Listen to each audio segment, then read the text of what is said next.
Please join us in prayer and pledge. Please bow your heads. Lord, we are meeting today to conduct matters of business, guide our hearts and our minds in the spirit of fairness, right thought, and speech. Impart your supreme wisdom upon our activities so that our affairs may reach a successful conclusion. Thank you for being our source of guidance today. Amen. Amen. I pledge allegiance to the flag of the United States of America and to the republic for which it stands, one nation under God, indivisible, with liberty and justice for all. Thank you.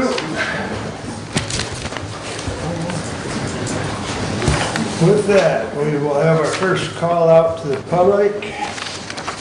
A member of the public may address the board after receiving recognition from the chairperson and giving his or her name. Public comment shall be limited to a period set aside at each meeting for such purpose, and each speaker shall have the floor for no longer than 5 minutes unless the board grants an extension.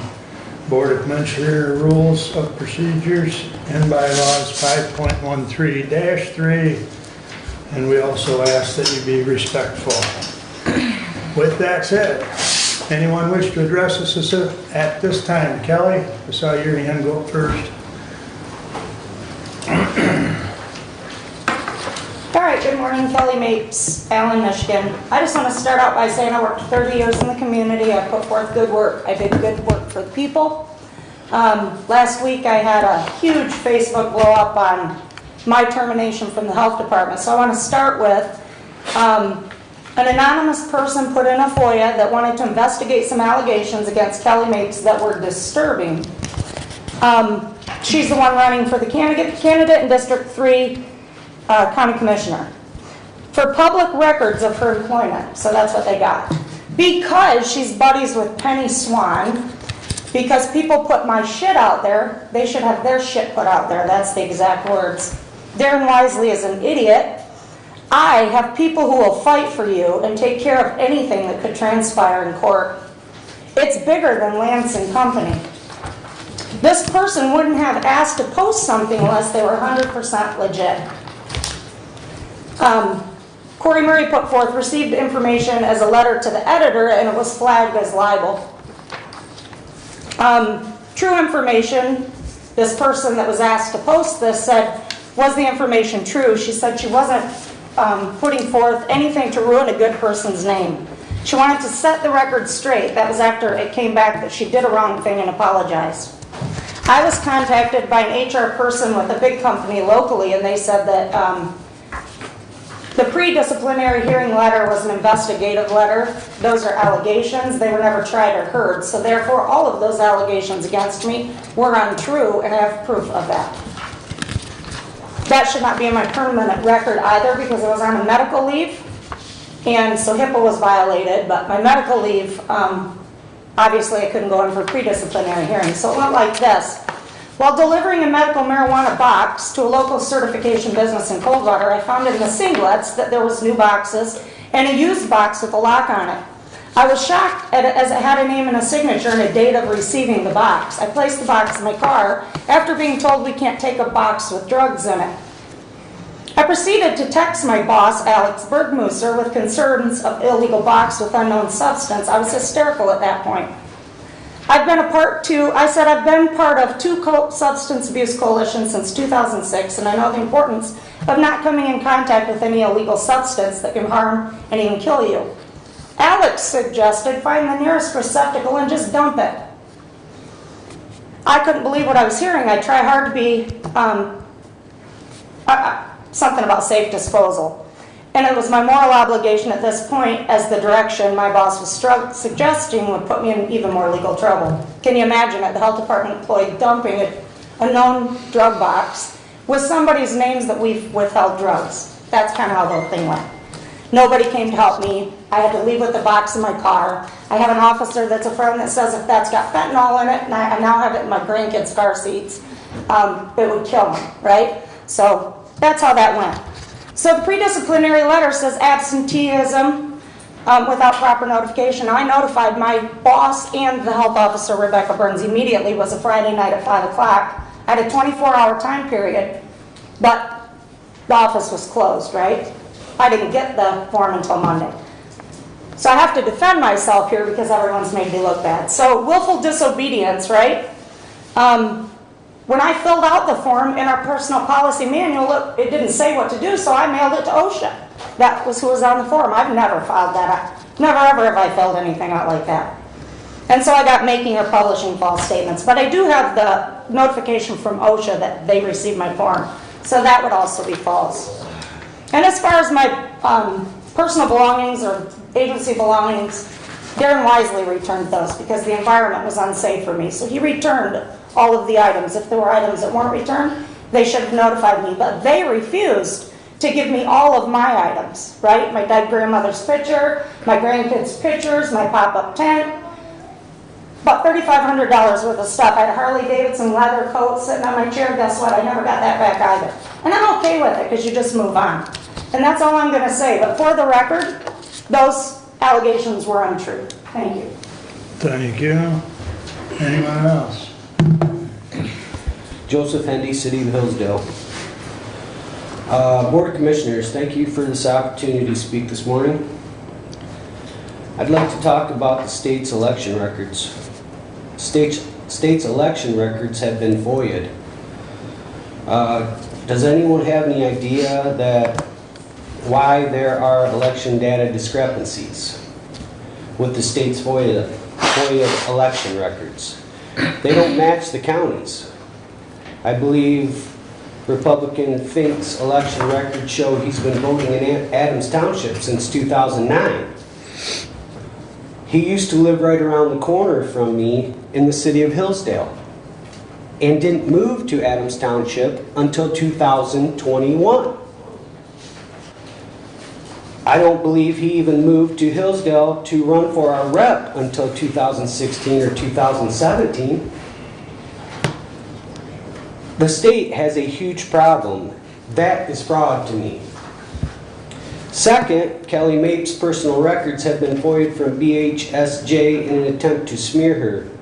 Mr. Wiley, you sit on BHSJ where these records were FOIA'd. Maybe just a coincidence, but we are going to find out.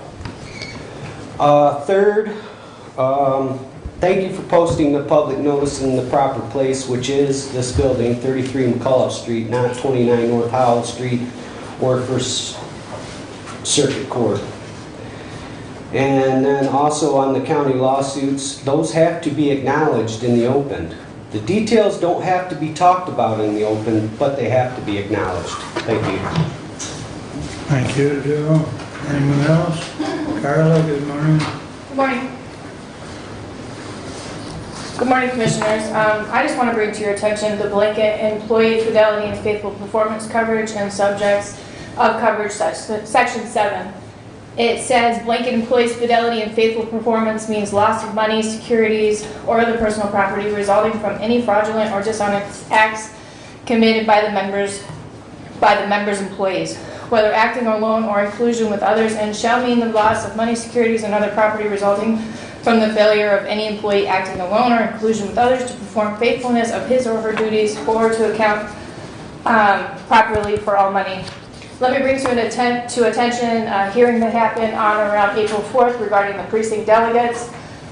We needed 122 slots.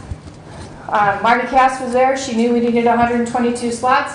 Since the paperwork was late, we were only allowed 100.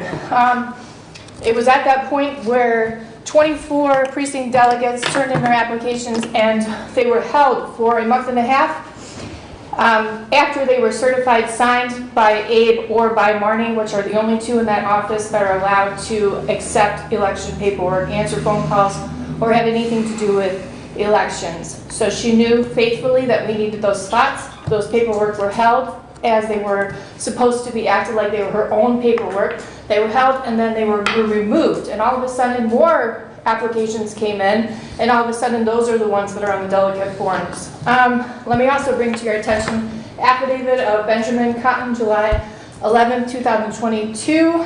He's the founder of Seafer LLC. He has a master's degree in information technology from the university, 18 years experience, forensic incident response. And so he's the one that's in charge of Stephanie Scott's tabulator that supposedly had been involved with the crime. Well, it actually has been.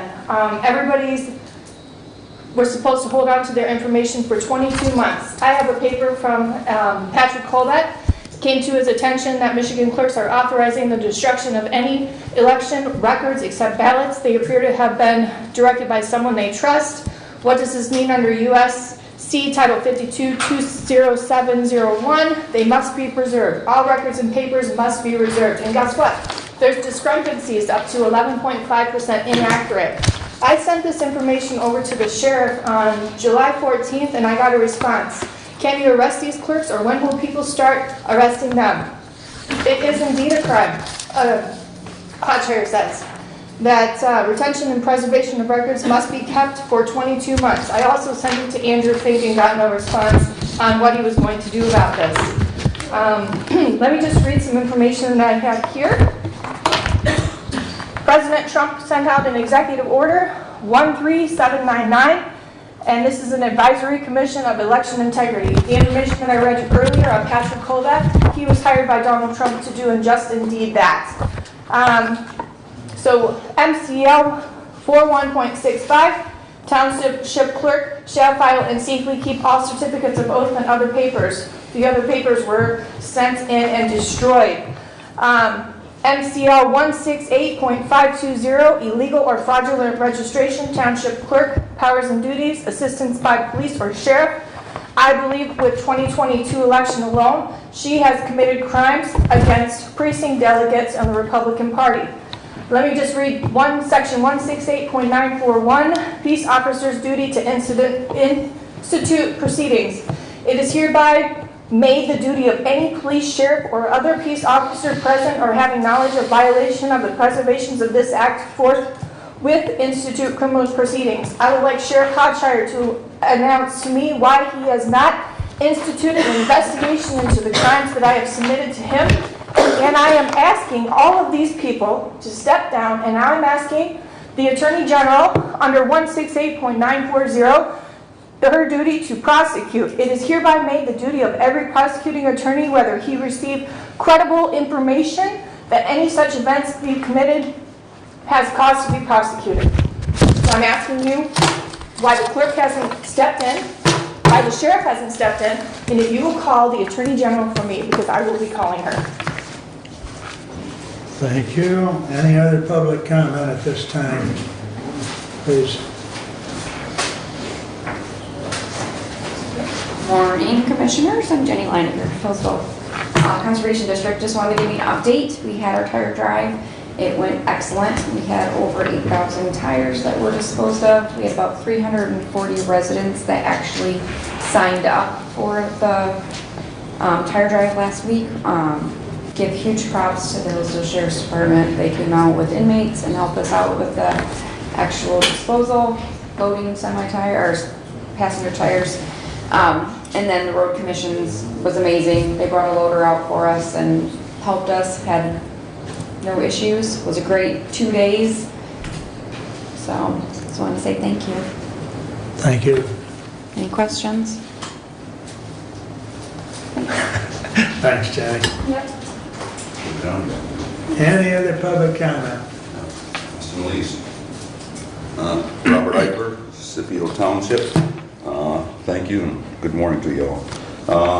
I did get a chance to kind of look into the megahertz with Mr. Leninger, the 800 that's being wagered, and I'm saying absolutely not. We've been looking at Texas, New Mexico, and Arizona.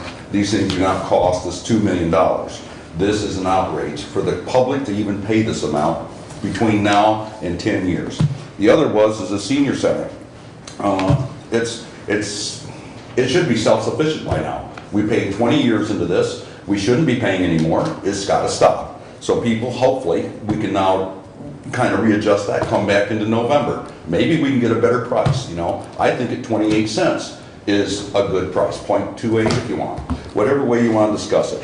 The other is I was looking at what had happened here with Brad Benzing, and that had happened as an altercation that had Carla Adams and Brad, and the offenses, whatever. I don't want to, have them put a smoke screen on it, but Mr. Benzing did indeed take that beeper that he has there and slam down this little table.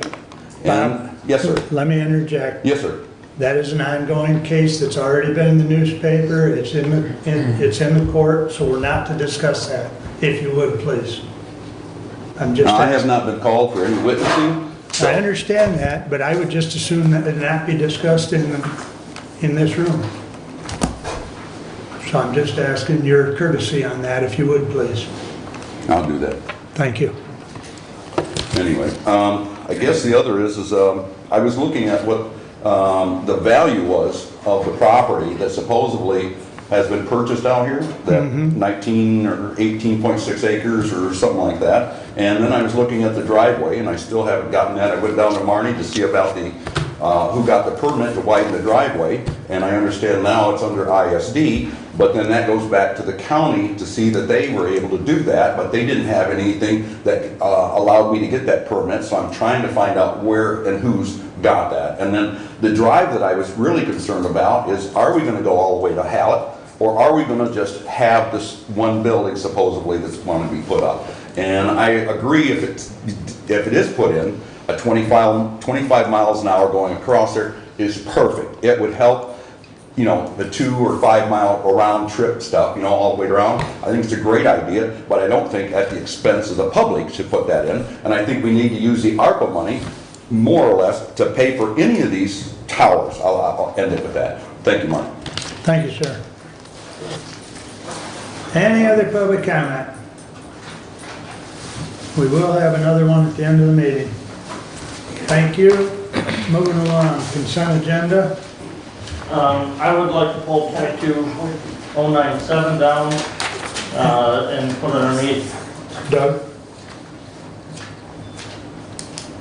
Yes, and 22095 and put, I believe Commissioner Benzing was working on that. Yep. I don't know if you want that there underneath personnel at the end. So you want to pull both of those? I do.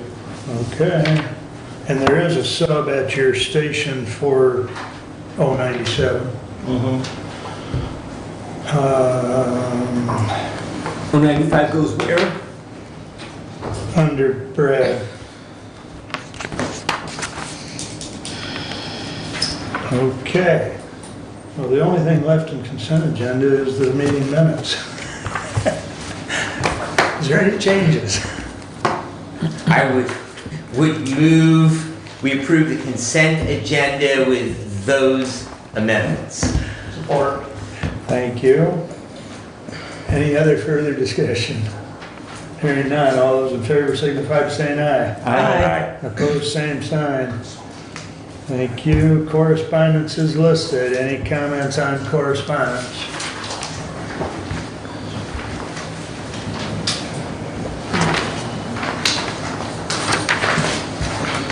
Hearing none. Regular agenda?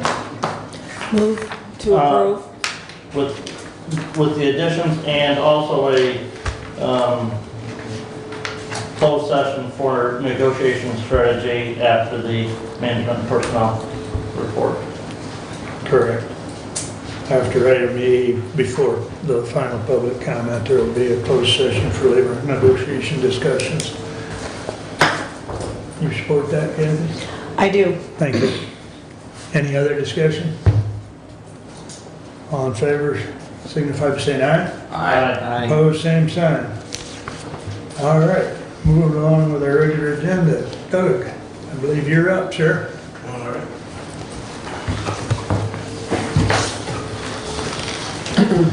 Good morning, everyone. My name is Doug Wells, and I'm here with Anderson Zachman Company to present the 12/31/2021 audited financial statements.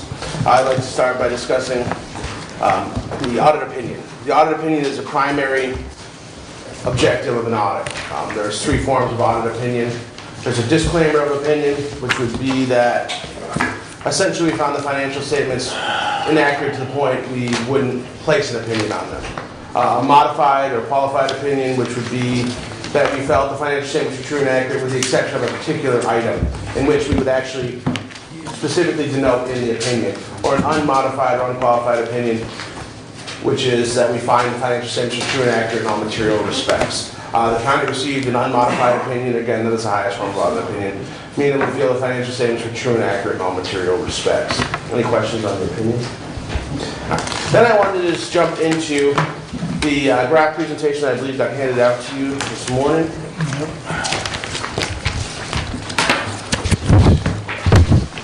If we turn to the first page, we're looking at the assets and deferred outflows of the statement of net position. No, I have that. Oh, you don't have to. Does everyone have it? You have an extra? You have an extra one. I of these don't stuff? want Just a minute. Thank you. Sorry. No, not that. By the way, if anyone wants a copy of the audit, it is available at the clerk's office in one way, shape, or form, either printed or go ahead, Derek. It is online now. It is online? Okay, thank you.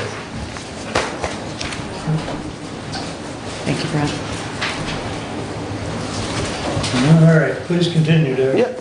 All right, so again, the first page, now we're looking at the assets and deferred outflows of the statement of net position. The statement of net position is if we were to take the entirety of the county funds, roll it all into one financial statement. So as you can see, we saw about a $2.8 million jump in cash year end. This primarily related to ARPA funds being held at the county at the year end, as well as other changes, various ups and downs throughout other funds. But the biggest single change was related to ARPA funds at year end. Due from other governmentals, this is down to zero from the prior year. This has to do a lot with just CARES Act grant in the prior year outstanding as receivable, and this year CARES Act is no more, so we didn't have those receivables at year end. Overall, we saw an increase in receivables of about 2.6 million. This is really primarily related to a large increase in the MCF receivables. They jumped from about 1.8 million to 5.9 million, as well as various other ups and downs depending upon year-end timing and billings and payments from vendors and others. Otherwise, we saw prepaids increased by about 96,000. This had to do with just year-end timing of health insurance, as well as prepayment on new contract this year. Capital assets, we saw an increase of about 114,000. And if you look on page 31 through 32 of your actual bound audit reports, there is a little bit more of a detailed change showing the individual categories, the asset additions, disposals, and increases in accumulated depreciation in the year. But again, that's page 31 through 32 of your bound if you want to take a look. Deferred outflows, we saw about a $311,000 increase in this year, and this is both pension and OPEB related items.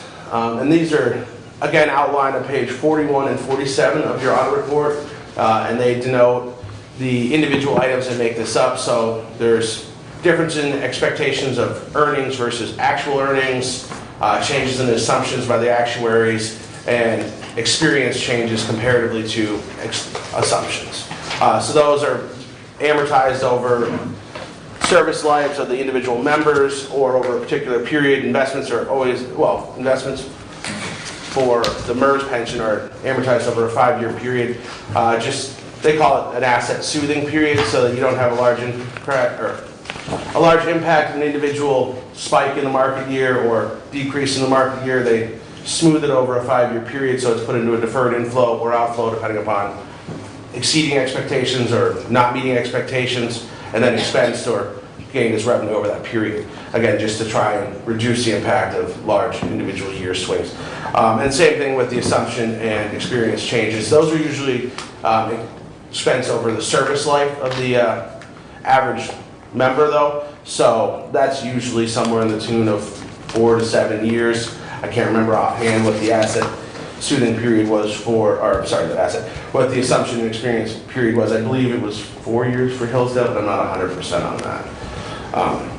Any questions on these particular On receivables, MCF, what does that stand for?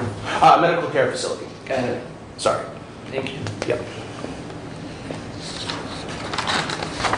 All right, now if we move on to the next page, again, we're still looking at the statement of net position, but now we're looking at the liabilities and deferred inflows. So we see a large decrease in payables and accrued expenses, about $2.6 million. And again, this is primarily related to the medical care facility, which had a large decrease in accrued liabilities of about $3 million.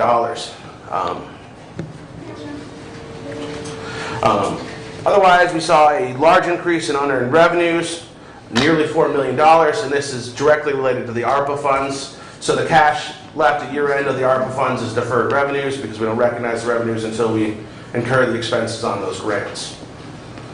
OPEB, we saw a relatively good decrease, about $800,000 from the prior year. And if you look at page 47 of your bound audit report, this will show a graph that shows the actual changes in the individual liability. Well, and there is a change in the assets, but it's a pay-as-you-go plan, so the only change in the assets are increases related to money put in for related costs, and then the decrease for related costs bringing it from 0 to 0. But you can see the individual changes that brought down the liability in the year. Long-term liabilities, we saw about a $4.2 million decrease. And the single largest contributor to this was a $2.9 million forgiveness of a PPP loan for the medical care facility. Otherwise, it was pretty much just the standard debt amortization payments. And if you look on page 34 through 36, there's a breakdown of each individual debt instrument outstanding for the county, as well as on page 36, there's a little kind of a consolidated sheet that shows additions, decreases, and beginning and ending balances. Net pension liability, we saw a slight decrease, generally pretty much the same. And if you look on page 40 of the audit report, there is a more detailed description, much like the OPEB. It'll show the individual changes in the liability and the assets. Deferred inflows, exactly like I said with the deferred outflows related to the pension and OPEB items. The largest component of this is actually deferred income related to the MERS pension. As the past few years, MERS has exceeded its expectations on earnings. But we'll see how that goes as markets continue. Any questions on these items? Again, OPEB, what is that?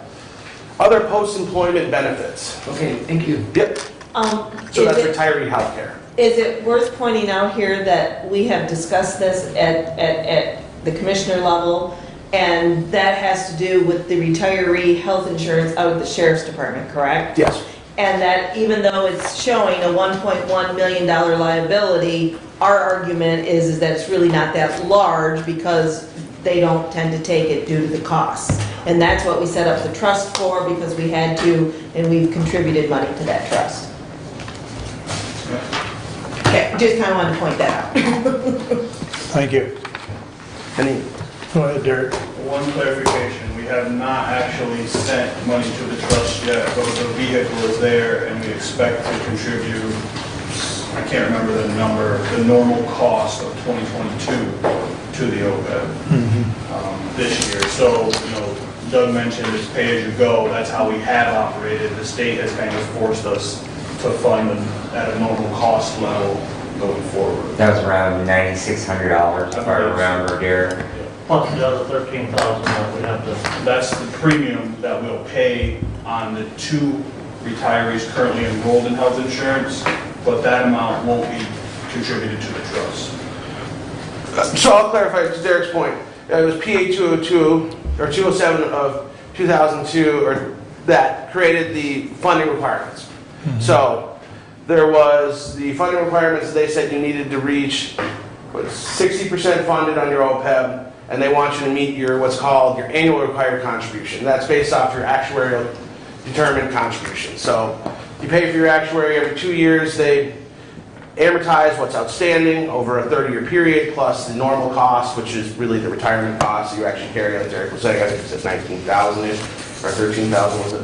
13. 13, sorry. So 13,000 plus but they're amortizing over that, and they want you to put that into the trust fund so that in theory it's funded in the future. But yeah, I mean, that's entirely related to a state changing their decision on that. But like Derek said, it's historically always been pay as you go. So, any other questions on this? Hopefully I clarified that. Sorry. All right, if we move on to the next slide, we're still looking at the statement of net position. Now we're just looking at the components of net position. So you have all your assets and your deferred outflows. If you were to minus all of your liabilities and deferred inflows, that would be what's left. It would be your net position, much like owner's equity in a private business. So you can see one of the largest components is net invested in capital assets, and this increased by about $1.3 million this year. And this is just a byproduct of what we have in capital assets, less the debt outstanding on those particular items. And this increase is really related just to the debt payments that we made throughout the years, exceeding the depreciation expense in the current year. So we'll see this slightly grow over the next few years, depending upon purchases and disposals as well. This could make a large impact over the next couple of years if you were to make a large asset purchase or something of the likes. But then over time, this will decrease as depreciation of assets starts to build. This number should become less and less of a component. Restricted assets, we saw a decrease of about $1 million. Overall, this is primarily related to changes in the government funds. We went from $3.4 million in restricted funds to about $2.3 million in restricted funds. And the largest individual swings in that was a drop of about $95,000 in restricted funds in the Commission on Aging Fund and the Child Care Fund, which saw a drop of about $346,000. Otherwise, we saw significantly smaller changes throughout that added up to the overall number. Unrestricted assets, so this is, as it sounds, the unrestricted component, everything that's left. And we saw a large increase in this by about $8.7 million. Or sorry, $8.3 million, that's it. And the largest component of this was the medical care facility. They saw a very large increase in unrestricted fund balance. And a lot of this had to do with the increases in funding they received from various CARES Act and ARPA funding and the PPP forgiveness. So that was almost a $3 million jump in fund balance alone in the loan forgiveness. Any questions on this? I would like to point out that the medical care facility, which you didn't mention, is the employee retention credit. That one was like $4 million. That was more than the PPP loan. Yeah, that was. So that one's, I didn't know that. So I know when I was looking through the audit, that's because I want to know why medical care facility increased by that over $8 million. Right. Yeah. It was quite a banner year. Yes. Any other questions? All right, now if we move on to the next, we are looking at just the general fund. So the general fund is the primary operating fund of the county. Overall, we see tax revenues and special assessments up about $523,000 in the prior year. This really relates to increases in taxable values. The millage rates didn't particularly change in the prior period as far as this fund is concerned. So you're just seeing a few miscellaneous items were up higher too. I believe the personal property tax collection this year was a bit higher than the prior period, and that'll have to do with just timing of payments by individuals. And like I said, growth in the actual taxable base in the current year. Intergovernmental revenues, we saw a drop of about $562,000. This had to do a lot with, like I said, CARES Act funding earlier. CARES Act funding didn't exist this year. Well, it didn't exist this year for the audit year. So we saw a significant drop in relation to that. Licenses and permits down about $84,000. This had to do a little bit with coding of a couple particular items to different areas, as well as just some decreases in general permitting revenues in the current year. Fines and forfeitures nearly identical to the prior period, and that's true for both charges for service and reimbursements and refunds in the prior year. Interest and rentals were down about $180,000 in the prior year. This had to do with a drop in interest or investment value changes, as well as a little bit of reclassing in the current year as well. Overall, we saw about $179,000 decrease in revenues in the general fund overall. Any questions on this? Just interest in rentals, does that include the loss on our investments that we? Yes, it would, yeah. Do you want to, should we clarify what that is? So the market value on our, we have to record the market value changes in our notes and different assets, and that doesn't necessarily mean that we won't have a gain when it comes to term, but the market value fluctuates. So some years we get a pickup there, and some years a loss there.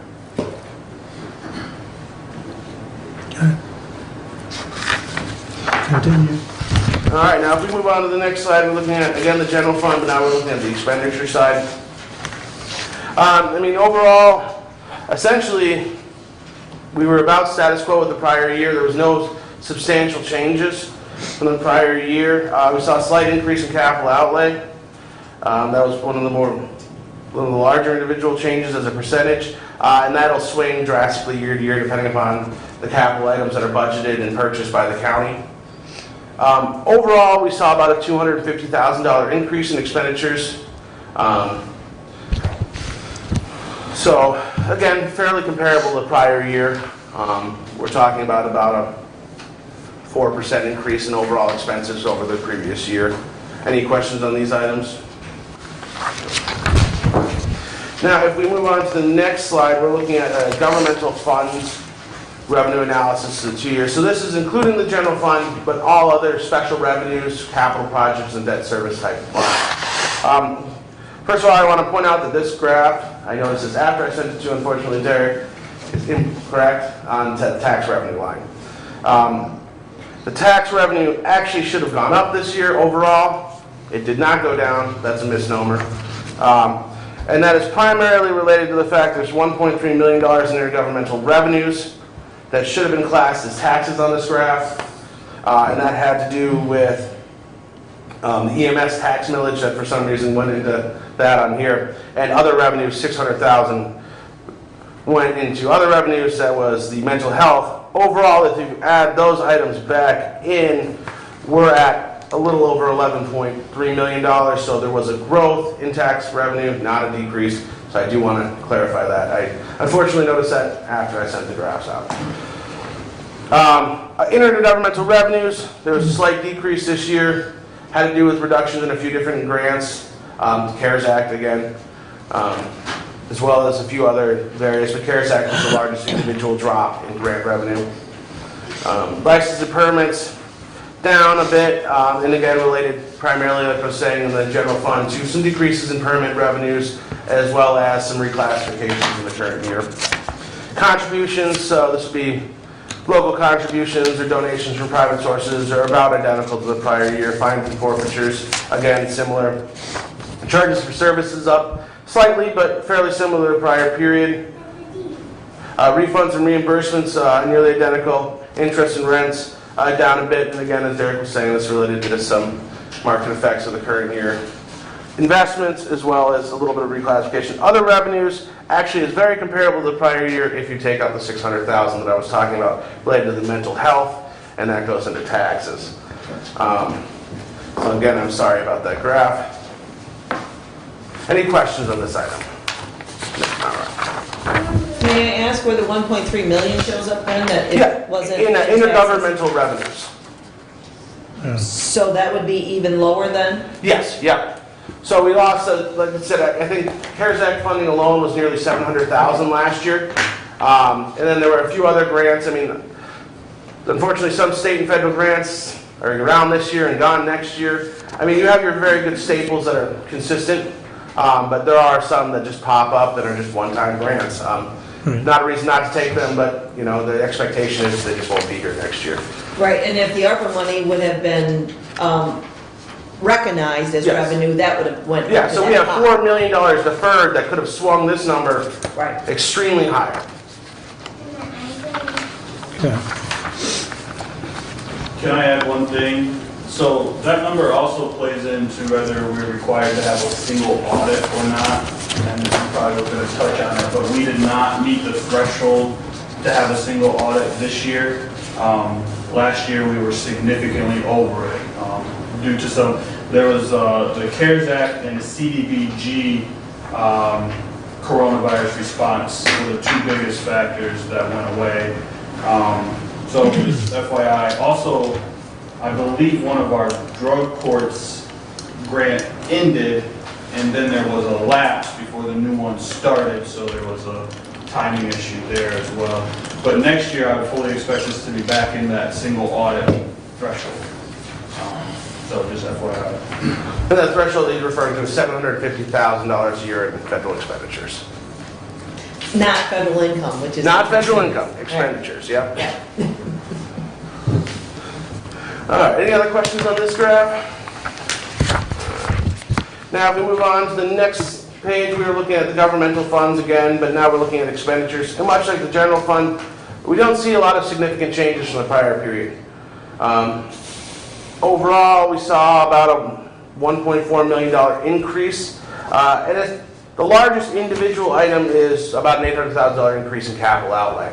And capital outlay is, as it sounds, purchasing of capital assets. So this number, you expect to see some large fluctuations. If the county, I believe the most significant individual capital addition this year was building improvements, which I think was courthouse renovations and other building renovations. If I remember correctly. Let me double check. If you were to look. The HVAC system at the courthouse. Okay. Now I've got, and I don't know, Derek, if you have. I haven't had a chance yet. Okay.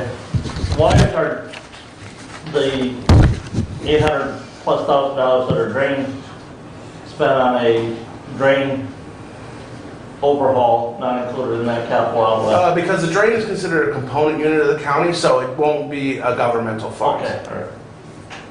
So that's encapsulated just, so on the overall, like if you were to look at your main front of your financial statements, there's the primary government, which consists of business type and governmental type funds, and then you'll see one aggregated column to the right, or the far right, which is going to be your component units. And the back of the financial statement, or the beginning of the actual basic financial statement section, there's a component unit combining section, so it'll show the breakdown of your road commission, your drain commission.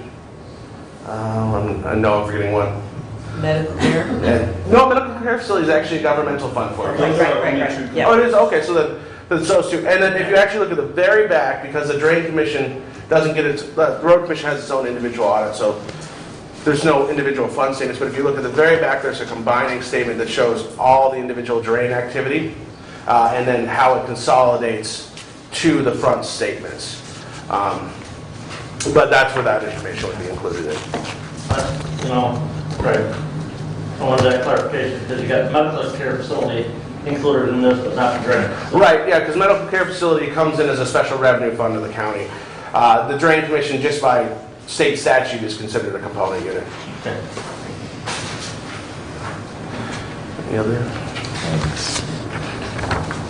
All right, now if we look at the next slide, it's the 5-year comparison of the general fund balance. Fund balance is essentially the same thing as net position, but just at a different level of governmental financial statements. So again, take all your assets minus your liabilities, you're left with fund balance. Year over year, you bring in more than you expend, fund balance grows. You expend more than you bring in, fund balance decreases. So we saw a slight decrease in the current year, but as you can see over the 5-year trend, we are still moving in a generally a growth in the fund balance overall. We ended the year with $1.7 million in fund balance of the general fund. Of this, $937,000 was unrestricted. So that means it's unencumbered by third-party restrictions or commitments by the board or other type of restrictions, which that relates to about 8% of the year-to-date expenses of the general fund. Overall, the fund balance is about 14% of the year-to-date expenditures of the general fund. The Government Officers Association recommends about a 2-month operating reserve as a general safety net, or I guess safety net is probably the fair word. We're about 16%. So we're a little bit behind that, but I think you still have a fairly healthy fund balance. It's just something to think about moving forward. It's a good thing to have. It does help with lending and ratios and things like that, having a little bit larger fund balance. I guess anything else, any other questions on this item? Can you touch on the prior period adjustment that, because 2022, if you look at the audit, ended with like a 1.6 million. Yes, so the prior period adjustment had to do with tax revenues. So the tax receivable amount in the prior year was understated by about, I think it was 200 or 300? 300. Nearly $300,000. And this had to do with just really kind of a miscalculation of the expectations of earnings.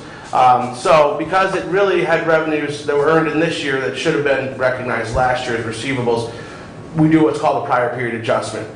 So if you look at the final note of the audit, of the bound audit report, it's actually a note that specifically kind of discusses this, but it books the revenue into fund balance of the prior period as to not overstate the current year revenues for comparability, but recognizes it in the period it should have been. So that's what they're referring to.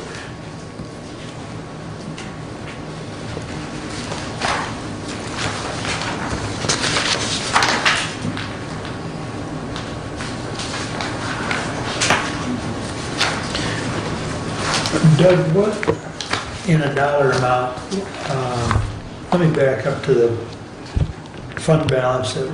What's the ideal target number in a dollar? Well, there's no real dollar amount ideal. Right. And we don't, as an audit firm, it kind of crosses into a management decision we don't like to give one, which is why I quoted the GAO. So the Government Officers Association suggests 2 of 12 months. And again, that's a suggestion. There's no hard, fast number out there that says, oh, you need this, or it should be this. But, I mean, we like to stick with their suggestion of the 2 of 12 months in operations, or about 16-ish%. I would say that that's a fair number, but truly it's up to you guys. There'll be years where, you know, you want to buy a particular piece of equipment or do a building upgrade that might bring you below that. Or, you know, you might build up to buy a particular piece of equipment or to save for a particular reason, and you might exceed that. So I don't think there is a hard, fast number to have, but it's something to be conscious of, and I mean, it's an indicator of public or fiscal health that you're, sorry. So the low range, what would be the red flag, 10%? I would say getting below 10% into the individual, you know, 9, 8, you know, even, I mean, you guys are, as an unrestricted fund balance, you're at about 8, which I'm not super upset with. Overall, you're at about 14. But I would be concerned if overall started dipping below that, into that individual digit number as a percentage. But again, there could be reasons why you did that. It could be, you know, we bought a whole new building and refurbished it, or some particular project that costs a lot of money. And that's one of those things that, you know, I would expect an explanation like that if that were to happen, or to see something, okay, well, here's what happened, or, you know. Other than we're bleeding. Other than operations are just exceeding expenditures year over year over year over year. That would be a problem. But that's why the 5-year trend is important. That's why the 5-year trend is important. We can actually see graphically down what's happening. Absolutely, because an individual drop or gain is indicative of 1 year. You know, so I mean, it might be a good year, it might be a bad year, or like I said, there might be extremely valid reasons why there was a significant drop in 1 year. But overall, if I see a significant drop, okay, I'm expecting that significant drop to be related to a significant outlay of capital, or possibly, you know, a natural disaster or some other factor. But yes, exactly. That's why you want to look at that at more of a trend rate than an individual year to year. Absolutely. Okay, thanks, Doug. Any other questions for Doug?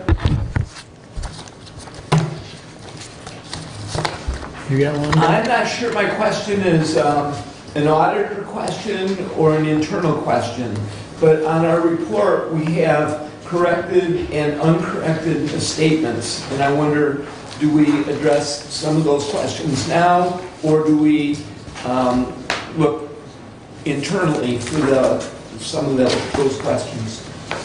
Derek, you want to address that question? Sure. Some of the items, you know, we've obviously already started talking about. And up my audit report real quick. Do you want to go through them all individually? No, I don't know the correct, if it's correct, better to internally, I mean, we've had a good report, and I'm not sure that these things that we need to correct are something that we need to talk with Go ahead, the auditor. I would say that there's items in there that I plan on communicating with Doug about as we work on correcting them. Okay. And then there's some things that we've already kind of talked about to the plan of action to correct it. Okay, that answers my question. I think it would be noteworthy to say that if those items that were listed were impactful on the financial statements, it would be reflective in the auditor's report. Right. In their opinion of In the opinion, yes. of the audit. Okay. So, to modify the opinion, it's got to be very significant. It's got to be something that we would find to be materially misstated in the financial statements. And that doesn't inherently mean just quantitatively. I mean, we could have something that maybe qualitatively, like, oh, we see there's a debt. Maybe individually it's not material, but, I feel like this would change my opinion if I knew that existed. So, that could be a qualitative type item that could misstate. Or if it were something that we found to be a significant deficiency or material weakness. So material weakness is something that we find, like a control structure issue that we think is so impactful on the financial statements that it's more than likely going to lead to a misstatement of the financial statements. A significant deficiency is kind of a lesser version of that, but still important enough. And those would be referred to in the audit report as what's called a finding. So what you're referring to is comments and recommendations that we do in the communication with governance letter. So those are items that we noted. We feel that they're important enough to bring to your attention for discussion and correction, but not important enough to merit a finding in the financial statements. Okay. Thank you. And I guess as long as we're talking about that, if you look through that whole thing, there are items that are listed as from the prior year, and it reflects either what was done or what wasn't done. Because some of them indicate corrected or uncorrected. Yes. So, And we always keep them in there until they're corrected, and then once they're corrected, the next year's audit, they'll disappear from that Right. letter of communication. all right.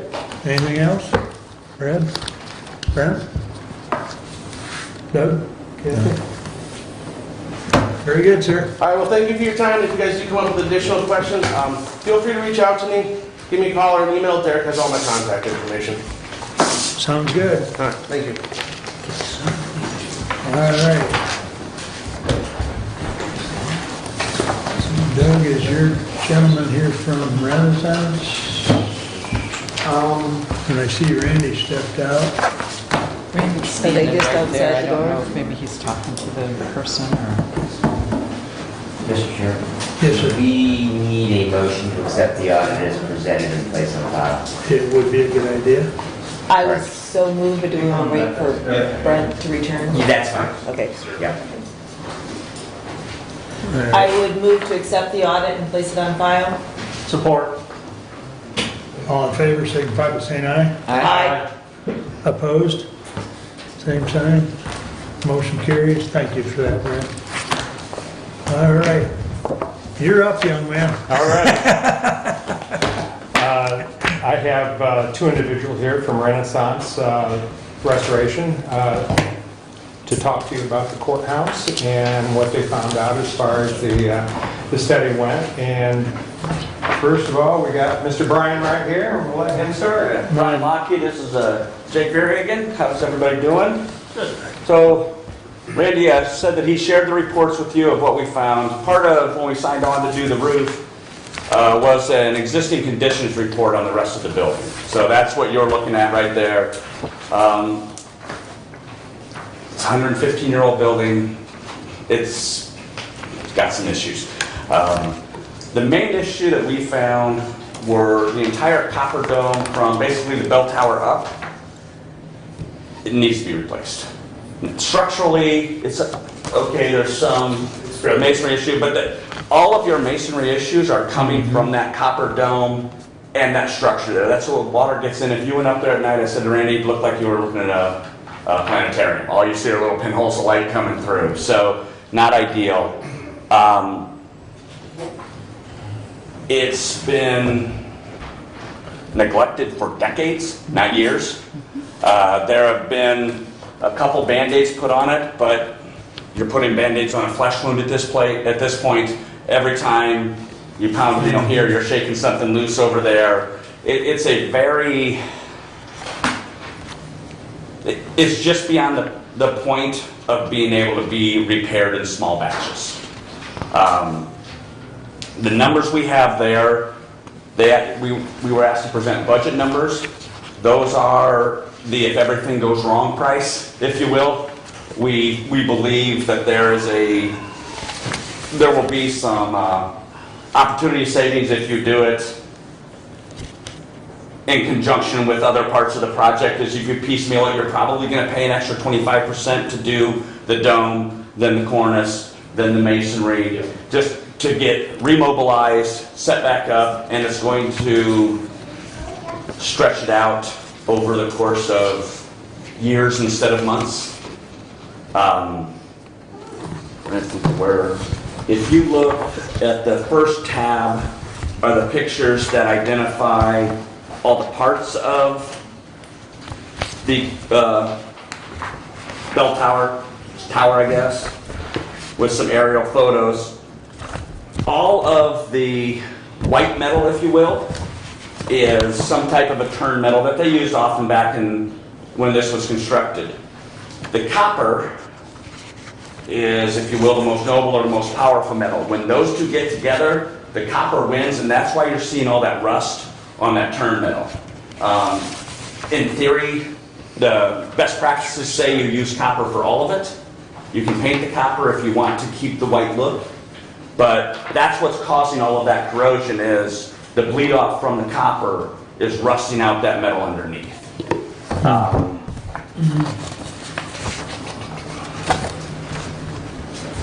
To do that while the roof is being done, we would just wait and do the roof part surrounding the tower, because we could then set scaffolding on it, not have to take it off. We wouldn't be doing any of the work twice. So again, talking about the cost savings of doing it all at one point. Other than that, it's like I said, the photos in there, Randy, did you share with them the big binder as well, or no? No. Okay. Randy has another 100 and something photos of the work. We just tried to give you a Reader's Digest version of what's going on up there. I don't know how the process works with this as far as change order or to put it out to bid. What you have here, you cannot put out to bid. You would need to bring in an engineer or an architect to do what we just did, write it up. When we did the roof, it was a one-page Word document, right? Randy and I worked on that. That was easier. This is pretty complex. You're going to need to put it out to bid. You would need to bring in an engineer and architect firm, $50,000 to $100,000. They're going to do what we did, do a full write-up. You're looking at probably 6 to 10 months before it's going to go to bid. I'm just giving you all the information so y'all can process it and see where to go with it. We are here. We have copper right now also is 48 weeks out. If you place an order for copper right now for roofing materials, you'll get it in 48 weeks. We have a stockpile of it, so we're here. We could get started. If that's the route you guys decide to go, we would be able to then provide a detailed scope of work.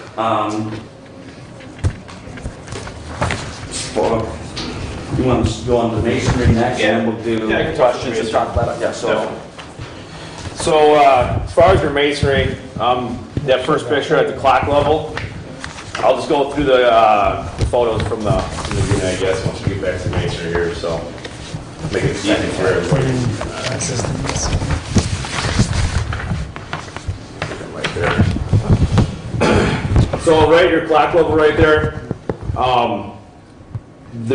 Behind that, there's probably about 3 wipes of brick. That brick is actually deteriorated. The faces have spalled off about halfway deep on some of them. So as far as that goes, your masonry up in that clock elevation is very poor. So that does need to be addressed at some point.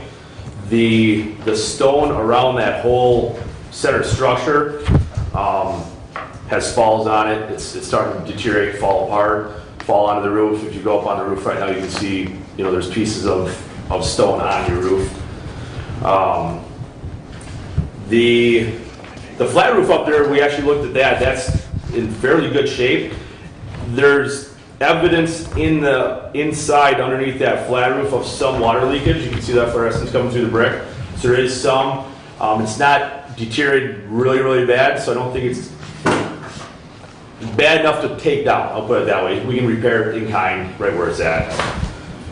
The picture would be there in the blue. I don't know if you have seen that. That's a piece on one of your round windows right below that flat roof that was just sitting there. I pulled that off. When we did this inspection, anything that was visually loose that was getting ready to fall, I took off that I could see. So that way at that point, there was no life safety that I could see that, would possibly hurt somebody.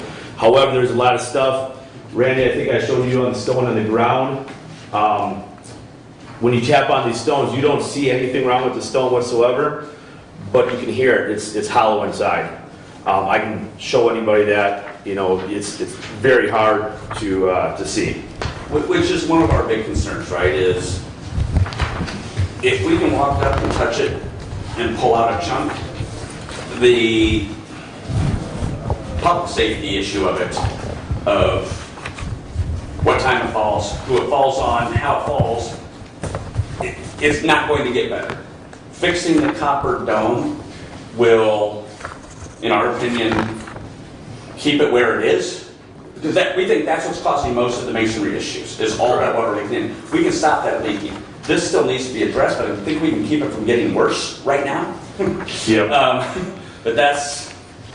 But if you fix one, you're going to want to fix both. I mean, you're going to be already there. I was thinking about, if this work does get approved or whatever, best course of action is honestly to take the copper dome right on off, set it on the ground, do the work on the masonry, take that copper dome and set it back. Or we would take it, we would crane it down, drag it back to Rockford, take it off, build it in our shop, bring it back, and then crane it back into place. And obviously, when it's off, we would water seal it so that no further damage gets on. But we would literally take the entire thing off and build a new one back in the shop, and then put it back into place. So really quick, with all your cornice metal gutter areas, we came out, I believe it was beginning of last week, it was a week before. We opened up some section of gutters. The framing of the gutter looks very good still from the areas that we opened up. We only opened up a 2 square foot area on both sides, just kind of get the general idea. The actual wood pan inside there that's, form of the gutter, that does need to be replaced, which we run to almost 100 times, almost all the time. There's actually 2 layers of copper on those areas, so which has actually helped keep some of that water out that would have leaked through. But again, as you see, the cornice metal is in bad shape from that copper running off onto that metal. The whole building facade as a whole, as far as masonry, does need to have something addressed. I mean, there's parts of everything that there are pieces falling off or getting ready to fall off. So it definitely does need to be addressed. There is the last 2 pictures. The last 2 photos. In the way back are the interior. Yep. So if you see the second picture from the back, there's a lot of fluorescence coming through that brick, meaning that at some point, or it's still currently leaking, fairly significant leaks. That right there should be, I'm not an engineer, architect, but it should be able to be addressed without, removing everything. You clean it up, you cut and point it, and you should be good. Maybe spot repairs of some brick. The timbers all looked to be in really good shape. So we're not afraid of this thing falling. No, no. Like the entire structure, it's not structurally unsound. But it just needs a lot of TLC right now. And then again, right below the clocks, or the last photo, you can see that there is cracks going through the whole facade. I don't know about the outside, as far as this photo, I don't know which the outside looked like on this one. But I would imagine that area would have to be, pulled out and rebuilt, so. And so part of, in the report, was bringing a structural engineer who specializes in historic masonry out, and we will pull some stones out, we'll pull this brick, and to put a solid number on and say, hey, here's what it is, here's how good or bad it is, here's the parts that are worse. It needs more investigative work than, as a roofing or a building specialist, we're capable of doing. It was bad enough that we called for help. So, that's, again, that $100,000 is the worst case, but that would be our recommendation on the masonry for the next step. On that dome, the sooner you get at it, the better, whether that is with us or it goes a bit, however the process you all want to do it, that's an area of concern for us. So, that's the Reader's Digest version. Questions? Doug? Thank you so much for giving us, the look that we're looking for. Until you get into a project, you don't know what you're getting into. And the Board of Commissioners asked for an inspection and a summary, and we've got it. The reason we have Renaissance in the first place is because of your expertise in historic courthouse. You outreached us, and we decided, because you could do a variety of things, not just one dimension, so the roof was certainly part of it. Now we're learning that there's more to the story. We're doing the roof. If we do the roof, we still have a hole in the middle of the roof.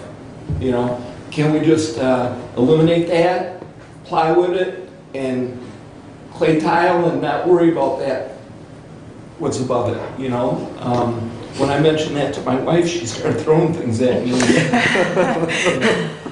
What the community wants, I'm not really sure. But the fact is that we still have a hole, even when we do the roof, and water's coming through the pillars. When I do a roof in my past life, I had a private business, and the roof was one of the things that we always have to take care of. And by doing the clay tile, we're only doing a part of the roof. We're not doing the full roof. Correct. So that being said, we also can only afford so many dollars. That's fact. If we have an order of need of priority, what things, would that encompass? And, what is there such a thing as an alternative timeline for each segment of the project? So that then we can create budgets in order to pay for what we go. Do the things we need necessarily at first, and then realize that we're not done. Priority, the copper roof on the cupola or dome is the cause of a lot of all the other problems. Fixing that, like I said, is going to curb the deterioration. Not going to stop it, but it's going to make it not as severe. So I would start there. Basically, I'd start there and work down. Top down. So go top down and go ahead. Jake, So at that point, as far as I'm project manager for this job as well as a couple other ones, what I've noticed on a project like this, if you're going to do the copper dome, that's the right way to do it. The masonry underneath that, like I said, the best course of action would be to take that roof off, do that stone/masonry work under there, and then put that dome back up. Because of the fact that now you don't have to phase, if it does need, a whole wall does need to come down, you don't have to phase that wall. It'll take actually less time, and you'll get a better product, rather than piecemeal and, in there. So that's the only thing I would say as far as that goes, from your clay tile roof up to fix all those problems And then, obviously cornice metal, stuff like that. The clock works can happen at any time. Yep. I know we want to get it fixed and it'd be easier, but that's not, we can fix around the clock and whenever the clock guy gets here, he can do his thing, right? The other part about having that roof off is they have so much more, freedom to move around and get on top and adjust things, to get on. Having that gone allows them to probably do that masonry work in 2/3 of the time. Yep. As opposed, and they can be doing that while we're building the dome back in the shop, so we can have 2 crews working congruent, or at the same time, rather than, because we've only got so many people to put out in the field at a time, right? We're like everybody else, we're strapped for labor, and but yeah, we start at the top and work your way down, to your point, phasing it. Initial stop would be at the roof if we were to do a Yes. phase. Yeah. Yep. So, Top to the roof. So just a practical question. If you pull that dome off, you've got a huge hole. How do you protect it during the course? So the actual dome, what we would end up doing is you'd pull that dome off, the copper part of it, and then we would either waterproof or remove the clock entirely. Now you have no issues of water getting in there. It's masonry. It's not going to get damaged in our work scope of from having water go on it. a lot of that would be determined on what you want to do with the clock, right? If you're going to wait on that, we would probably cover it. Waterproof. We would probably cover it and waterproof it. If you're going to get the clock fixed at that time, we'll take it out and send it to the clock guy. And, the more we can get done, and then it's just building it back up, right? And we'll tear it from the top down, then build it from the bottom back up, whatever pieces we need to reassemble, if you will. Yep. But yeah, we would the answer to the original question, like Jason, we would waterproof it, whether that is building some type of a deck on top and sealing it properly. Yep. Yes. When we talk the dome, we're talking the cupola and the columns to the cupola and then the dome roof. You're gonna take that whole piece back to your shop? Right from the drum. From the drum. From the drum up, okay. And that structure, is that a wood structure under there or a That is metal? wood structure, That yes. is a wood structure. Wood and metal. I'll put it that way. Okay, so that's your $3 million estimate, correct? Yes. Okay, so if you're gonna take it away, is there a way to, instead of refurbishing that, is there a way to build something else with a different material that would be significantly less than $3 million? Are you talking about the metal on the exterior? Replacing that dome Okay, I with got some kind of a teepee or something, I see what you're saying. Yep. No is the short answer. You can't find anything that's going to look like that. You can get metal roofing material. In 20 years, you're going to have the same problems. 25 years. The turn metal that they used in all the other places doesn't exist anymore. Because it rust and is. It might be cheaper for us to build the whole thing new anyway, rather than rebuild that shell. When we get it and tear it down, our guys might just say, hey, now, you know what, we can go buy new lumber and new steel and build this to spec. So,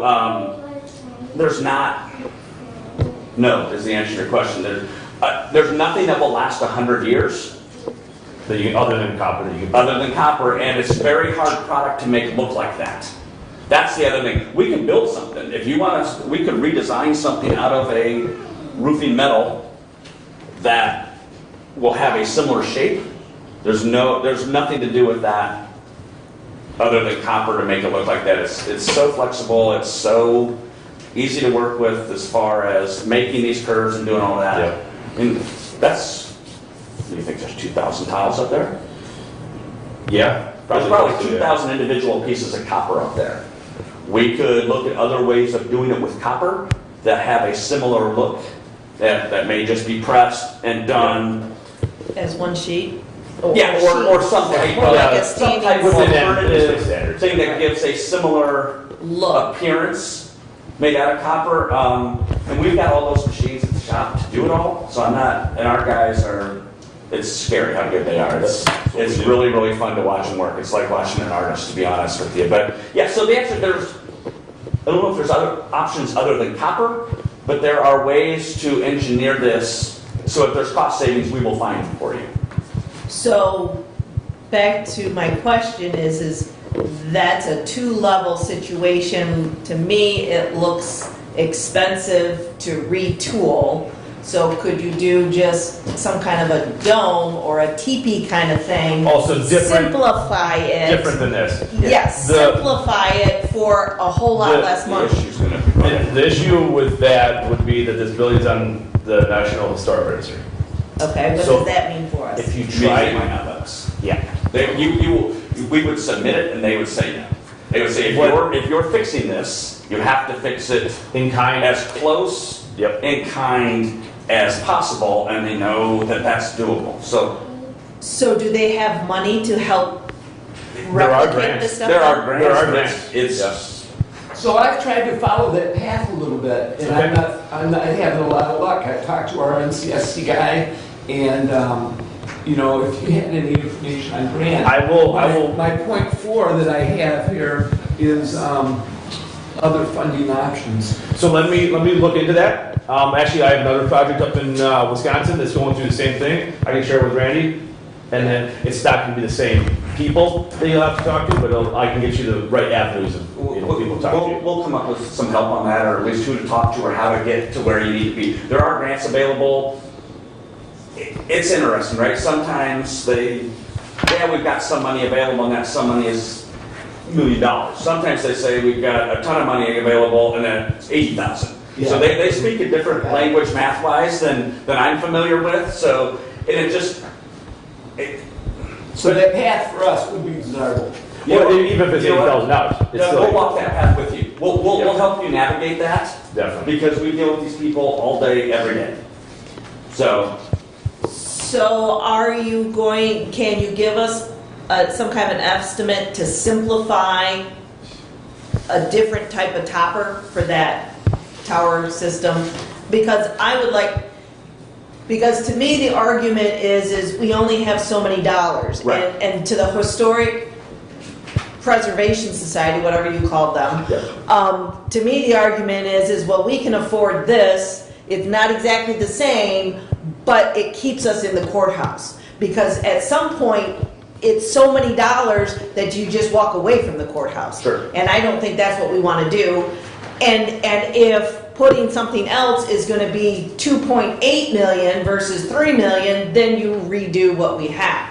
That's the kind of information I'd like to know to make a better decision. we can look into it. Yeah. I think your last statement, I mean, it might be the difference between 2.5 and 3, but it's not going to go down to 1.8 or 1.5 if we do something different. There's going to be design time involved. But the answer to your question is yes, we can look into that for you. I don't know how hopeful I am that there's going to be a massive savings on our alternative option. And I get that, but I think that it's a pertinent question. Absolutely. Because you're talking about removing the thing, so at that point, do you build something new? Is that more efficient and something less costly? I mean, still probably use the copper, because again, you're at the very top of that pinnacle, but the structure itself. Well, the structure itself we try to save.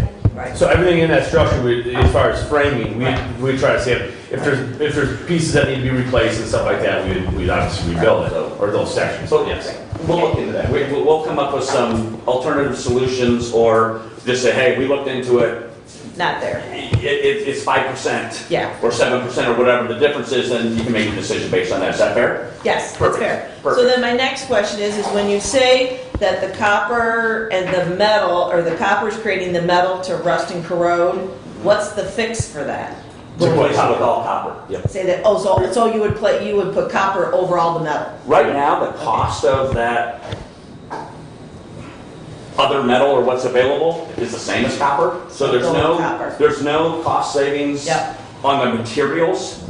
Labor-wise, we'll be able to do it a lot cheaper with copper probably. I mean, you know, if there's a 3 or 4% labor save, and we have it. Yeah. Okay. So, okay. We could, like I said, we can paint copper. Right. Breaks my heart, but we can paint copper. Randy. What about longevity? What are we talking about? 100 years. This is a 100-year fix. So when we're done here with masonry, if you do everything, this building's good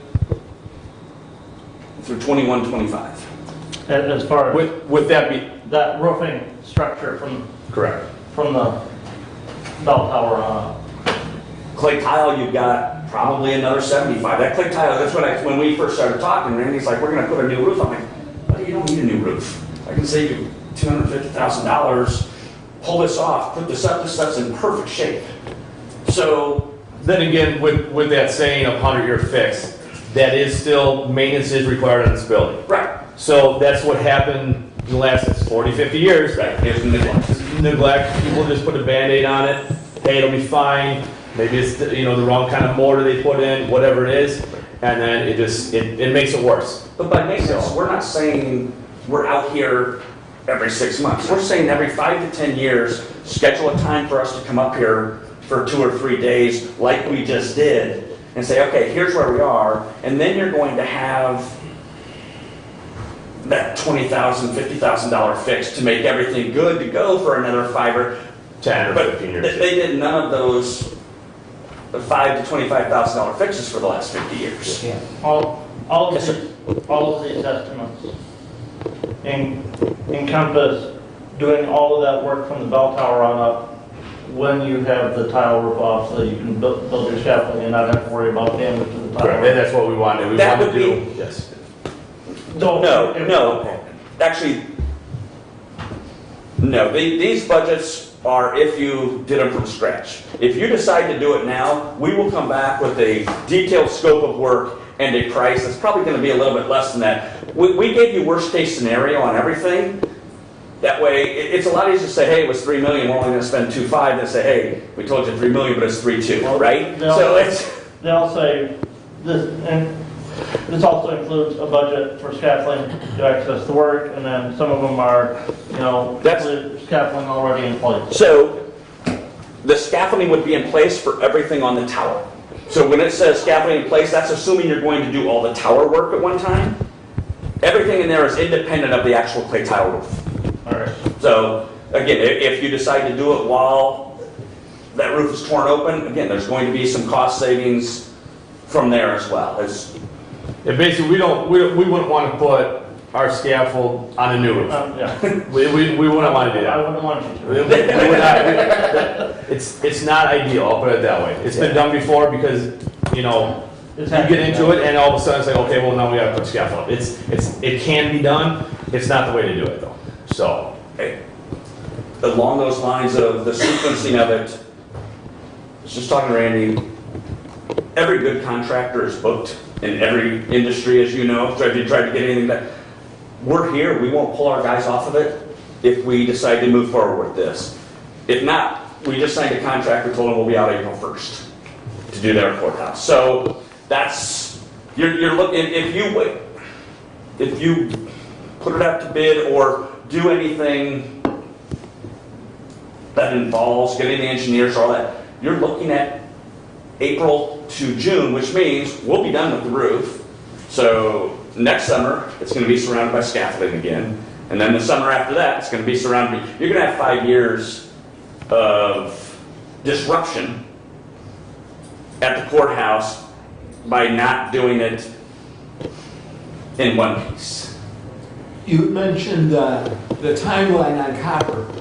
What was that again? approximately 48 weeks. Or 48 weeks, sorry. 48 weeks for roofing companies to get copper. 48. 48. We saw it coming. Go ahead. Well, I was going to say, you mentioned you have stock. So they started allotting Yeah. all the roofing contractors in April of 21, saying you can only buy so much a month. We bought all we could every month for the last year and a half because we saw it coming in. We were in a position cash-wise to be able to do it, right? So you currently have the copper in hand. We have enough copper to Say do go. all the jobs in our queue as well as another 3 months of work, I think. Something. So yes, the answer to your question is yes, we have it in our warehouse. So hypothetically, if we said yes on the bell tower and everything, what timeline are you thinking maybe? We're starting the roof. Starting the roof, I September mean, 1, right, or ish? yeah, so, I mean, Probably around then. we'd ultimately, we'd start on there at the same time. I mean, we'd not start This the roof fall. in a sense. It would be This this fall. Done by, I would say, depends on the it'd be, yes. I would say, it Probably depends on the 1 year masonry, but yes. It's probably a 1-year project. But you also said you would like to have an engineer look at some of the brickwork, yes? Yeah, so brickwork's separate. Yeah, the Yeah. brickwork's separate, the brickwork is separate. So that would be part of us coming out, was we would bring the engineer, she'd be out here for probably 2 weeks. We're gonna take stones out, we're gonna look at all that terracotta where it's failing, we're gonna, and she's going to go do lab samples. So that would be, but we could still do it. But it's all part of the process, because if we're working from the top down, we've got to get that We're tearing engineer. down from the Yeah. top down, building up from the bottom back up. So Right. yeah, so, but you're looking at a year-ish, depending on what kind of winter you get here. I mean, we're not afraid to work in the cold, but if there's 2 feet of snow, it's 2 feet of snow, and there's not a lot we can do. Do you have a question? What's the total estimate for everything included? I don't remember. It was, For this, yeah, of what you had in here, I think I came up with like 4.7 or million. 8-ish. Yeah. And then But the that's- masonry work, honestly, is going to be another couple million. Yeah, probably a couple million. And when you're talking masonry work, you're not just talking from the tower base up, you're talking the whole courthouse. Depending, and this would come from our engineer that we brought on board. They would look at everything and let us know, like, okay, this is fine. I know what's bad, what's good, but in order to have a third party say, we should remove this. It all depend on there, and then the rest of the building facade coming down as well. Yeah, You so know. yes. The answer to your question, Kathy, is yes, it would be for the entire building, including the tuck pointing on the small brick and the regular, or around the courthouse and the tower. But the tower is the one Yeah. that's really in bad shape, poor condition, yeah. Randy? So I was surprised. They took a rubber hammer and walked around and tapping on our blocks, and you know exactly which one you got a bad block in. It sounds like a drum with hot block. So, that's the type of brickwork we're getting into that they're going to try to repair. The other thing is, we have that one of those big stones get loose and did $110,000 worth of damage. So, we don't want another one to get to the parking lot. Right. That is, okay. So you're saying the brickwork from the tile roof on down isn't as in bad of shape, or you didn't tap on all those? We're not able to tap on every single one. However, it's comparable to the rest of it. So there are areas that are fairly bad. There are areas that are really good. I would suggest if we are up there with the scaffold, we already have all the decks on the scaffold. If we're going to do spot repairs, anyways, I'll recommend a whole cut point at that point, because that's just going to, make your building last even longer. I'll put it that way. Less issues with it in the future. And at some point, if 50% of it needs, 55% needs to be, it's just easier to have to go and find the 55% that's bad. It's easier to rake it all and do it. Again, the cost savings to do it all at that point, as opposed to doing half of it, it's just, so. So, I have a couple things. Sure. First, I've been up to the cupola, probably 8 years ago, so we had 8 years worth of further, so I have a pretty close eyes directly on of everything you saw, and I'm really envious that I could not have gone up in the man basket and gone all the way around, because I really would have loved to have seen that top-down view. I want to commend people who sat actually in that building, not in this room, because our commissioner's room was over there in 2007, and made the decision to put that elevator addition on, because at that point, I made the statement that they made that building usable, feasible for another 100 years. The problem is the envelope is 123 years old. And with all that said, I want you to understand, I'm coming from, I love that building. One of my dreams has always been we would get a private organization that would step forward to fund that clock. The clock's really cool. I have a bunch of pictures of it when I was up there. That mechanism, the actual clock surprises you, because it probably would sit on top of one of these tables. But then there's that box, and I don't know if that's mahogany that it's in, but it's really nice wood, whatever it is. Yep. It was designed to protect that from where, because it's not climate controlled up there. Correct. And then the iron clock works out from that. So that's going to lead to, and really my questions to you, first of all, I want you to understand, I'm asking for very vague, and I understand whenever you say anything and the YouTube is on, so, you know, I'm not going to hold you to it, all right? So if we were, because that building's 123 years old, okay? If we were to build a new building at whatever cost per square foot a new building is today, how many years could we expect that building to last? 25 to 50, max. That's max. This building, you cannot find new construction that will last like old construction. It just doesn't happen, unfortunately. Brad, I'll round everything up just to make the math easier. Yeah. Let's say the number's 10 million. It's not gonna be, let's say the number for all this restoration is 10 million. Yeah. New one's gonna cost you 50. You're going to get 10 times, you're gonna get $100,000 worth of value out of this by spending that 10 million. You're gonna get 50 out of that maybe for half the amount of time. So my last question, thank you, because you validated everything that my knowledge around the construction trades. So the last thing, horrors, for me to even suggest it, but I've had a constituent. If today we said tear it down and clear the site, what would the demolition cost? Wag. To tear that thing down and clear the site. Idea. We don't like that kind of talk. Yeah, I mean, like I say, horror of horror. I mean, I don't like that. Like I say, I want to preface my work. I love that building. Yeah. And you know, And with that as well, 20% of the cost of a new one, maybe? yeah. So 20%. 5 to 10 million? Your 50 million is a building like that. A new building. Not like that. A new building. A new building that's going to look like a modern day government building. And then again, if you do decide to go the route of tearing it down, before you even do that, that's when the Historic Preservation Society gets in, SHPO, and they're gonna ask you right out. They're gonna say, okay, well, this is in the historic registry.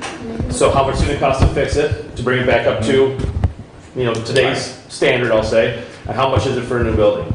And if those don't match up that close, if the new building is 40 million and the repairs to bring it up to standard is 10 million, they're gonna say, no, you're not tearing it down.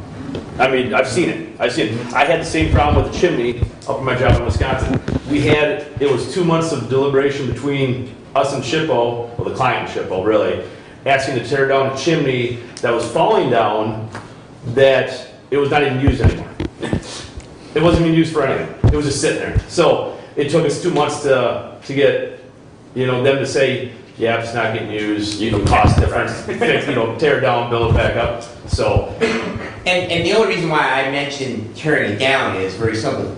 There is no one who can afford that building. I mean, the improvement costs just to keep it standing are not going to go away.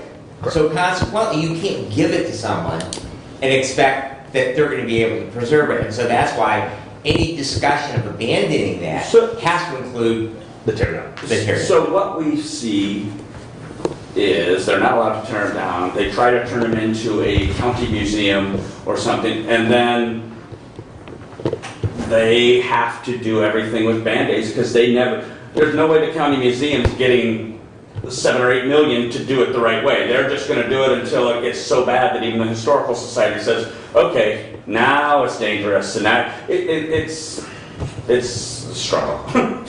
And that's really was the point of my comments. That I wanted you to, basically articulate what I already know. Sure. How much would it be to take it off and just put a regular roof? And how much do you think it costs? Not worth nothing. I mean, it's going to cost us more to drive it home than we'll get on scrap value. Randy, what do we need today to move this along? I need an approval to move it forward, and how far you want to go. We need that today? I need some sort of answer today. Do we need an answer today, or do we as commissioners get to mull it over until the next meeting? I don't see where that's an issue because we're what, 2 to 3 weeks out on clay. And we're 2 to 3 weeks out, so it's a monthly meeting? Yeah. Well, no, every 2 weeks. Oh, yeah. Yeah, No every issue. 2 weeks. No issue. 2 weeks. Yeah. If I can add to that, so once the approval said, hey, this is what we're doing, we will then come back to Randy, like I said, with a detailed scope of work and an actual proposal number that has exactly, just like we did with the roof, right? It come back to you exactly what's going to be done, how much it's going to cost, how we're going to do it. So that's our next step. So until we get that approval, or So can we approve, can we get that information before we decide if we're going forward?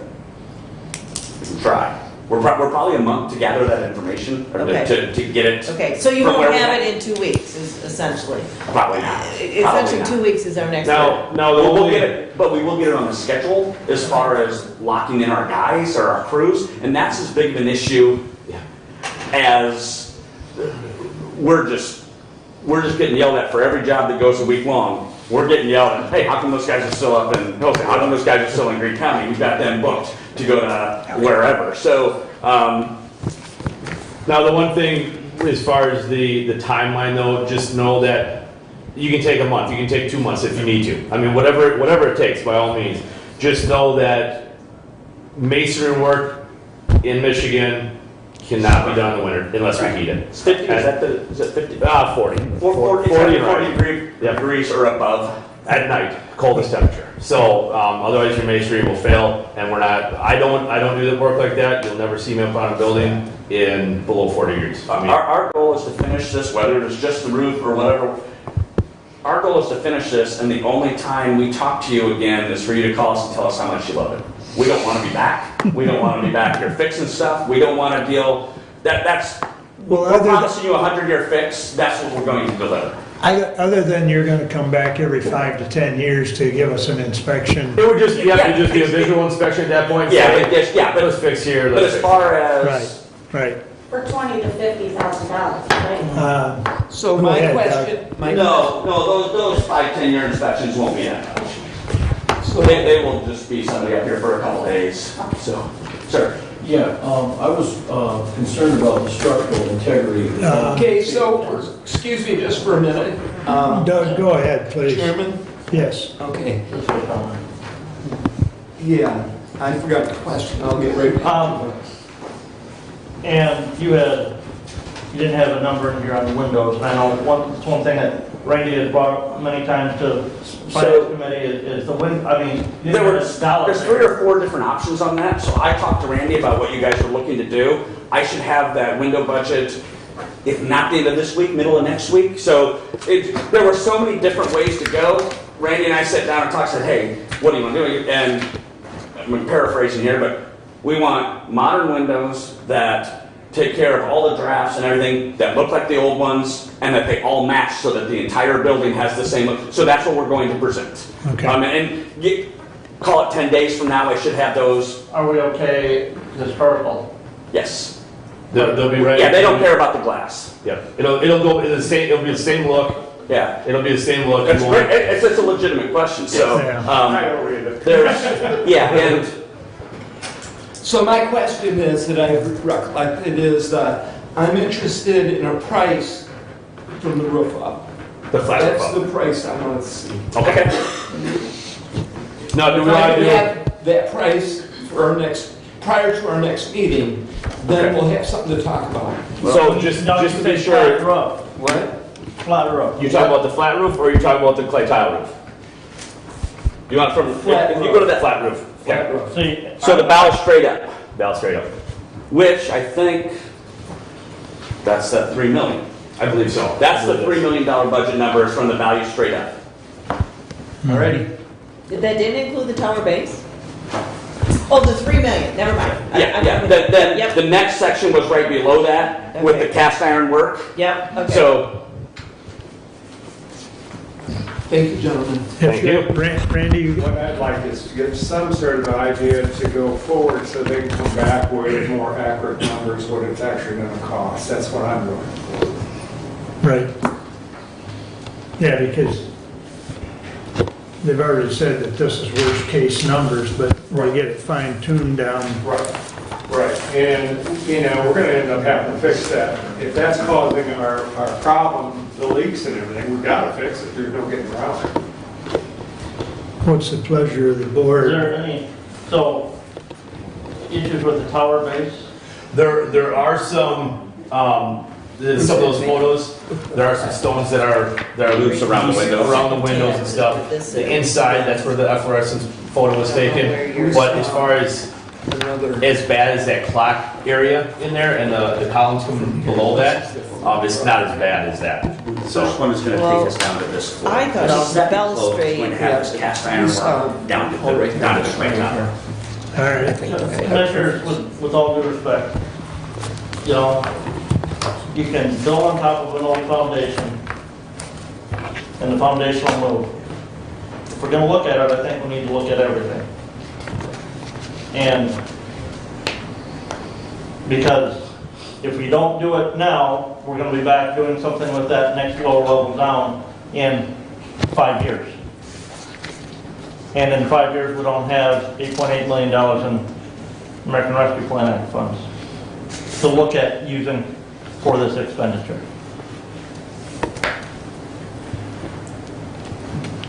I would concur, we need to look at the whole project.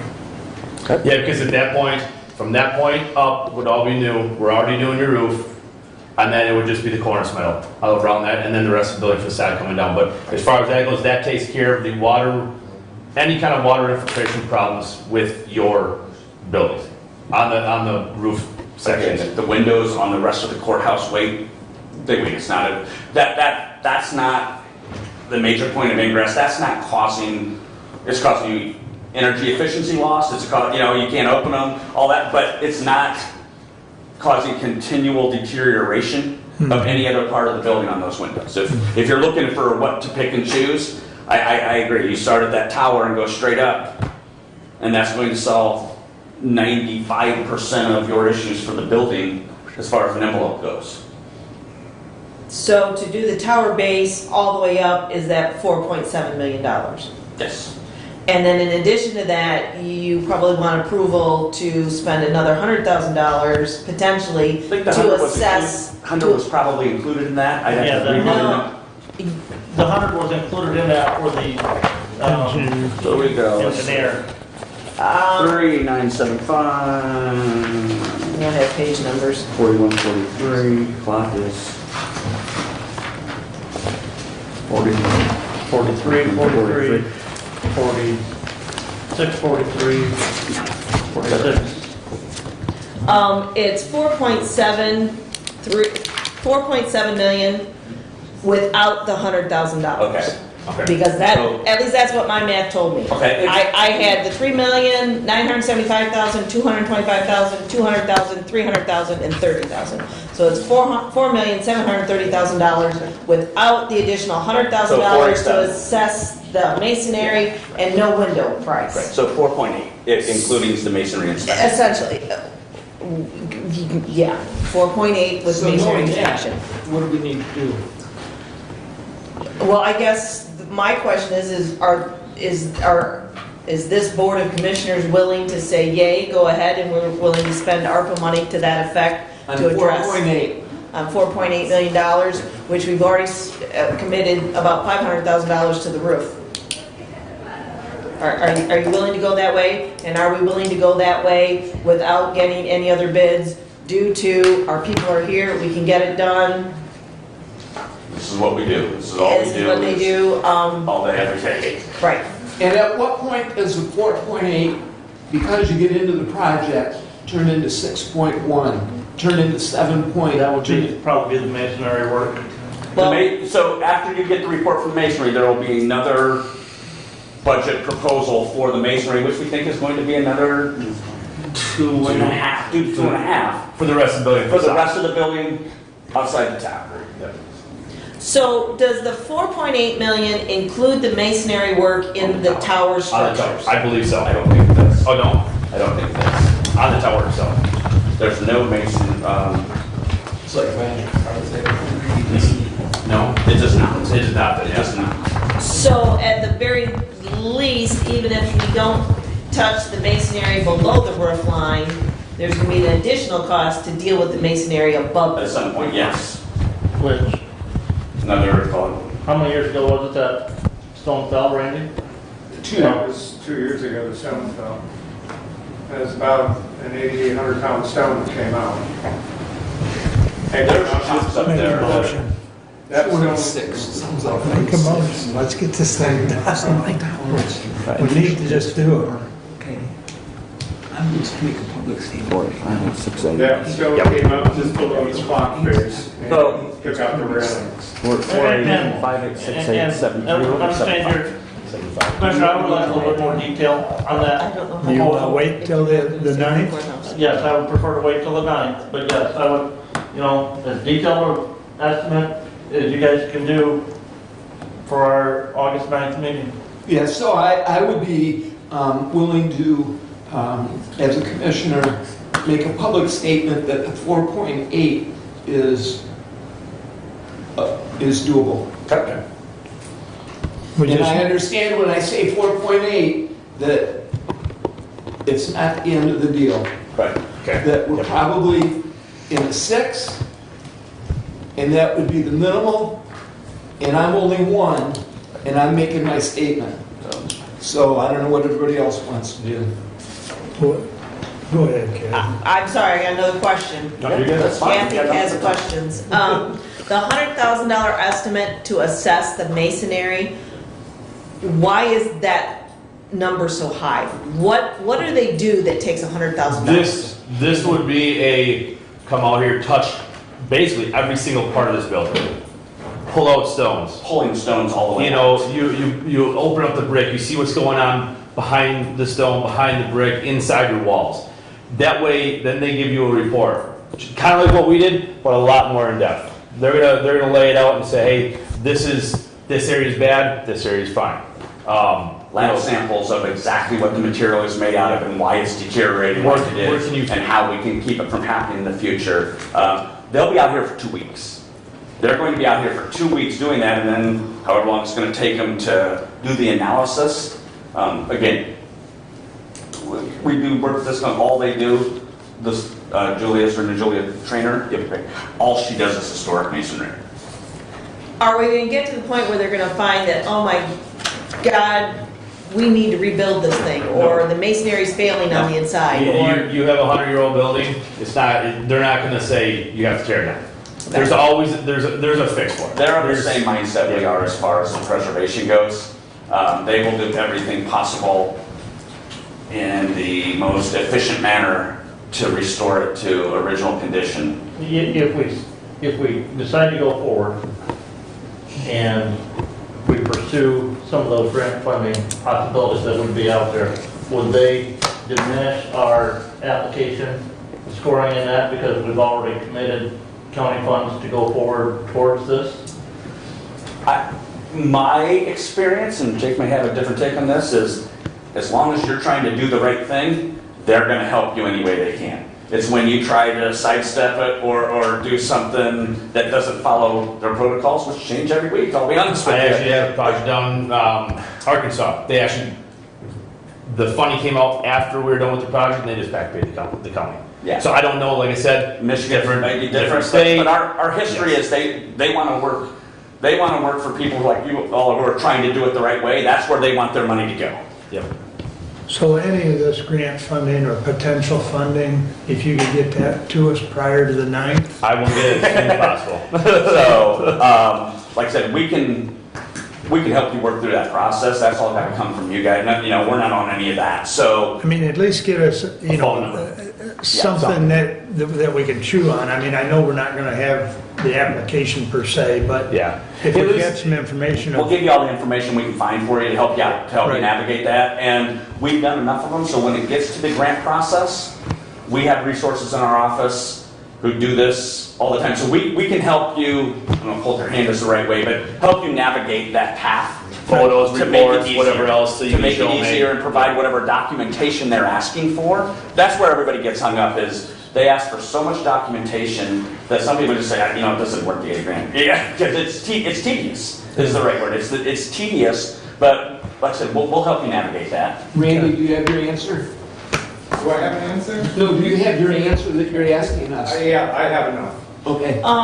My only, another question is on the $100,000 to assess the masonry, is that something we need to move today, or that can be decided in 2 weeks? 2 weeks is fine. Yeah, 2 weeks is fine. Sooner the better because everybody's busy, Well, especially that's our And we want to get there before point. winter. Yep. Could you actually get, I mean, if we wait 2 more weeks, are they gonna have their report done and know what we have to do by September 1st? No, Definitely not. So how can we get the masonry done by the end of October? we're Because not. Masonry, we just need to get it, masonry's going to start in the spring. okay, so you're not gonna try to do the masonry, even no up, chance. even up in the clock We tower? could start removing it. We could start tearing it down if that's what needs to be done. If we need to start removing it, we can remove it all day long throughout the winter time. It's just when we build it back, Okay. the mortar needs 30 Okay. days and 40 degrees to set. Okay, in a sense. and that's not a problem waiting on that masonry until next year and. We can also wait, And the absolutely. scaffolding, I mean, because it's about putting the scaffolding back up on top of the new roof. Yeah, and that's what we don't want to do, so we would hold off on the roof at that Well, point. what we could do is waterproof the area that we haven't, so we will just not do that section of the new roof. So you only need one section, you don't need to circumference covers the the two whole sides. house. We'll need to go around. No, we're going to scaffold the whole thing, but as far as the roof goes. You won't do up by the bell tower. Correct. I'm trying to think of Yep. how many- Correct. Yeah, we won't do around the bell tower where the scaffolding is going to be, and we'll waterproof that for the winter and come back, and once we're done with everything else, we'll throw that last little bit of clay tile up there. Okay, that's what you mean by that then. Okay, Yeah. that's what I was trying to figure out, how you're gonna get the roof done, but not get this tower done. No, and again, it'll be watertight, so that's, Yes, got it. so. Yep, that's why I ask questions, so I can understand it. I think if there's any more questions, we can direct them straight to Randy and he can get back with Brian. Yeah. But I think we're at a point where we'll get more information from you Yeah. and we'll have a decision one way or t'other on the 9th of August. Okay, We'll get you guys what you need. All right. Thank you super. so much. Thank Thank you. you, gentlemen. Thank everybody. Appreciate your time, folks. Thank you. With that said, we will take a 5-minute break before we continue. We will resume sharply at 11. Thank you.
will call back to order and start committee reports, and we'll start with public safety, Mr. Benzie. All right, well, I'm going to attack the resolutions first, so we'll start numeric order of 22095. To the Honorable Board of Commissioners, we, your Management Personnel Committee, recommend the adoption of the updated new employee onboarding checklist attached, which adds the requirement for fingerprinting for all new hires. And I would move for adoption. Support. Questions, comments? Yes. Please. In reading this, under the prior to start date, the last bullet point, it's not the ICMA, this is Mission Square.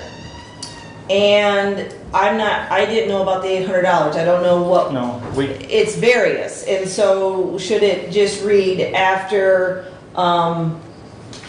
it's Mission Square after applicable waiting period? Well, we actually made a motion, there was a motion made at our March 8th Board of Commissioner meeting. And the motion in the minutes indicate that there was no waiting period for any new hires. Well, I think that we need to, I think in meeting with Mission Square, our concern, I think there is a waiting period, and I think there still is a waiting period, and I think it's based on which bargaining unit you talk about.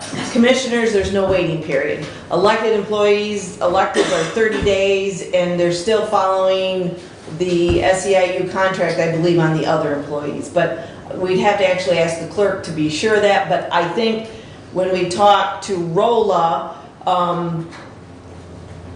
that she's from Mission Square,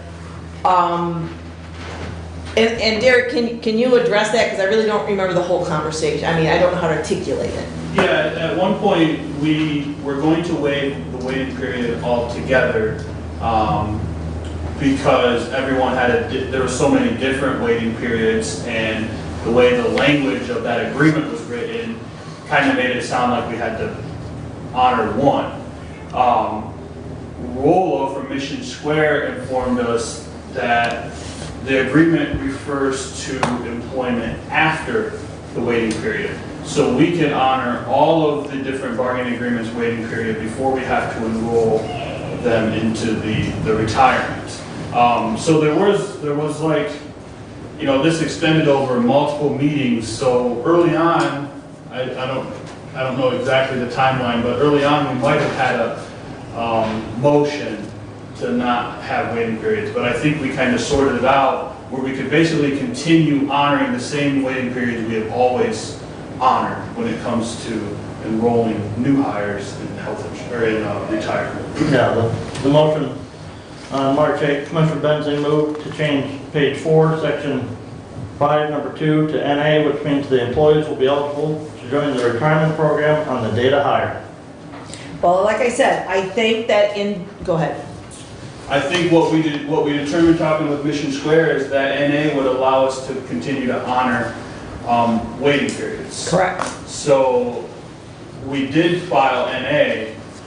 Perhaps we need to modify that motion or, you know, change. I don't know how the you know, board antics work that way, but change the wording so that we can continue to hire with waiting periods, and those have been being honored. So Could we just have it so that it follows the terms of the current contract? Because if not, every time, I mean, hopefully we're going to be able to get back to where all of our contracts are 5 years, or at least all in the same term. They start and end in the same calendar year. But it just seems that if we would have more broad language in that, then that way, whatever we would have to come back and modify this every single time we have a changing contract. You're talking the employee checklist, just have that say that you know, notify an employee of eligibility for 401A program based on qualification. Right. Or based on conditions of the current labor contract. My thought would be is to come back at the next meeting with the appropriate language. So It would, because I also have an issue with under the finance manager, TELDOC information, we do not do TELDOC anymore. So that should be gone, and there's questions under the sheriff's office only, the MERS 401K, MERS 457, that really relates to the clerk's office, not the finance manager. And I would just simply answer to you, Commissioner, that this checklist, the question was put out to all the departments and said, if you have modifications on this, and perhaps that falls on Commissioner Wiley and myself for the Board of Commissioners, but all the department heads were to look at this. The only thing we are coming back today to modify is a requirement for fingerprinting. We asked, and if there were other changes that needed to be made, we asked all the departments to give us those because we're going to make changes, so let's do them all at once. And I have no problem with coming back. All I'm asking for is that those departments, whether it be finance or management personnel, whatever, that they come back and we actually have those changes so we can make. That's why I presented it as I did today, because they were asked, and the only thing that I got and that was a recommendation from our security committee, that we needed to add a fingerprinting requirement. And as part of that discussion, it came to light that we already fingerprint everyone, because the discussion was, which employees do we need to fingerprint? Correct me if I'm wrong, but we have already passed this new hire checklist. Correct. The only thing we are changing today, right? The only thing we are changing today is we are adding the item in regards to fingerprinting. So I'm fine with making whatever changes. I or whoever is going to present that resolution and those updates to that list, I just need to have that information, or that person needs to have that information so we can do it correctly. Well, it's a personnel committee checklist. Okay. I know, I did my due diligence by reading it. Okay. And I noticed those inconsistencies, which were things we talked about. Two of them we talked about as a Board of Commissioners. We were notified as Board of Commissioners that we did not have TELDOC anymore. So that's, that's why I bring that up. We also know as a Board of Commissioners that we changed the name of the ICMA to Mission Square. So department heads should or shouldn't have told you, I don't know. But I know as a commissioner, I saw those things, and I think it would be remiss of me not to bring those up. That's fine. Well, I think, to be fair, ICMA, I believe, was still ICMA when this was first passed, if I recall correctly. Well, absolutely, but we're updating it, so if you're updating it, you make corrections for no errors. That's all I'm saying. Right. So, and again, Like I say, I have no problem with tabling it and bringing it back. I'm just simply asking that I have those corrections. I would move to table resolution 22095. Second. With that said, make sure all these changes get to Brad, and those can get put in there so that we can bring it back. Make sense? Absolutely. Thank you. All in favor of tabling? Aye. Opposed? Motion to table passes. Please continue. All right. We will move to 22096. To the Honorable Board of Commissioners, we, your Public Safety and Judiciary Committee, recommend accepting the attached quote from Pro Safety Innovations Limited Liability Corporation, 61701 Creek Road, Niles, Michigan 49120, to provide CPR, Stop the Bleed, and naloxone training, Narcan training for those who are following along. Training for all county employees in the amount of $9,750 for a total of 130 employees. If the total number of employees trained exceeds 130 in number, the amount for each additional employee shall be $75 per employee. It is acknowledged that Pro Safety Innovations Limited Liability Corporation was the only vendor to respond with a quote to provide the combination of these three trainings, ensuring that all three components are conducted in the same session is best use of employee time and produces the least impact on staffing in individual county departments. Further, the funds for this purchase shall be taken from the 2022 opioid settlement account 287-000.00-977.000. Additionally, Thomas Whitaker, EMT, paramedic, instructor coordinator, Hillsdale County Emergency Management Director shall be the coordinator to schedule and oversee this training, and I would move for adoption. Second. All right, and just as a follow-up to this, I did make a number of requests. I made to an individual out of the Battle Creek area that does OSHA training and CPR training. They verbally said they would give me a quote. I bumped them 2 or 3 times, got no formal quote from them. The company, Pro Safety Innovations, is the company that we are purchasing our Zoll AEDs from, and so consequently they are familiar with the equipment that we are actually have on order, and hopefully someday we will actually get it because of those long lead times. I did reach out to Reading Emergency Unit. They said they would be happy to provide CPR training for us, but the other 2 trainings, they did not have personnel to do that, and they really felt they didn't have the personnel to do that many. And if they did, they would like to do it over at their facility. So that is why I was unable to get more than this 1 quote for this. The health department, you may recall, when Becky was here at our last meeting, I believe, she said that they could do CPR training. Unfortunately, they don't have the other 2 things, and the problem is we're going to have our employees out of the office, unavailable to provide work, for about 4 hours, half a day.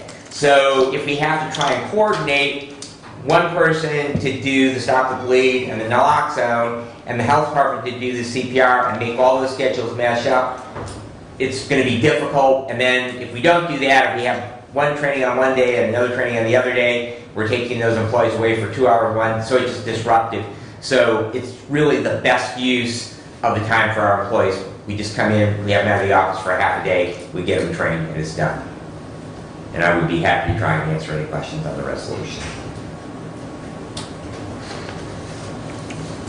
I guess the only comment I would make is that to attach to this, as we discussed, you have a written of why we've only got the 1 quote. So I thought that I addressed that in this acknowledges, and that's why I did not have a separate letter on it. Okay. Now, if you feel that acknowledges it, that's... If the board is satisfied with that, is the board satisfied with that explanation? Derek and Commissioner Smith, since you deal with the auditors, if you feel that that meets the standards for the audit requirement. But that is why I did not attach a separate letter, because I was trying to just have one document that included that information. I understand. The commissioners, basically, he's stating it in the 2nd paragraph, but... Yeah, but I think having a short letter that summarizes what you just said is in order. I would be happy to do that. If you'd like, I'll include that in our correspondence for our next meeting. Yes. Okay. Other than that, is there any other questions or comments on 22096? All in favor signify by saying aye. Aye. Opposed, same sign. I did just think of a comment though. The opioid money, I believe I sent you all the latest update. The update is that we should get that first check in August. And we're supposed to get 2 checks this year, correct? That's just 4 months late. Yeah. Yeah. And that check should be for about $72,000? Well, they didn't put an amount in this last email, but I would assume that that's still the amount, since that's what we were told earlier. So I'll stay on top of that and double check if we're getting both checks like we were promised as far as April and July. So please continue. What? That would be November when the 2nd one would come, 4 months late. You're probably right.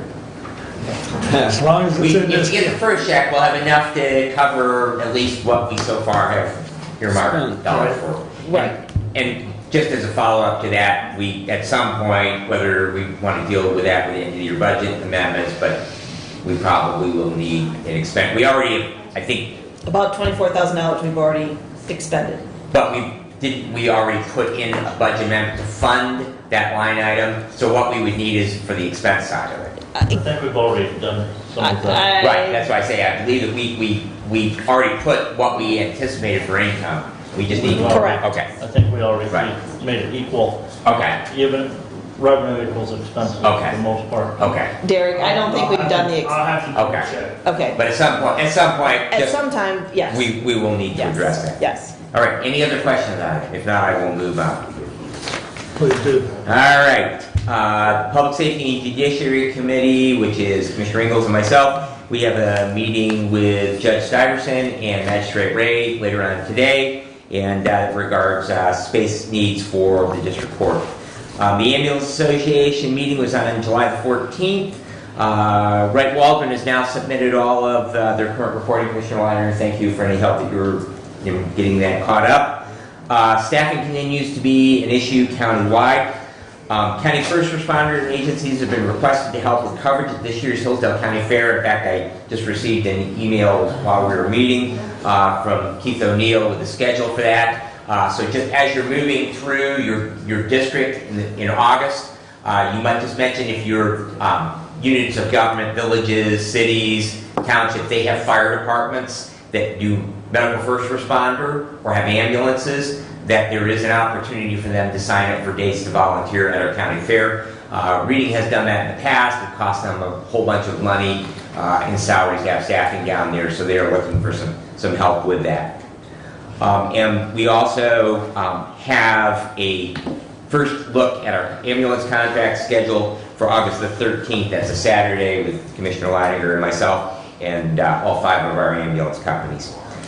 Prevention Works, which is our local substance use disorder coalition, they also met on the 14th. There's going to be an overdose awareness event coming up. That is for National Overdose Awareness Day. And Faces of Fentanyl will be sponsoring that. Our coalition, we actually looked at doing that ourselves because we have opioid money of our own to expend towards that.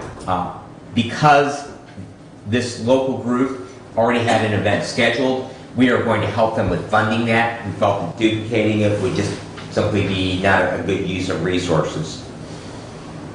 There is a group that was merged into our coalition. It is called Resilient Hillsdale. They were at the last meeting, and so they are also now becoming part of our substance use coalition, Prevention Works.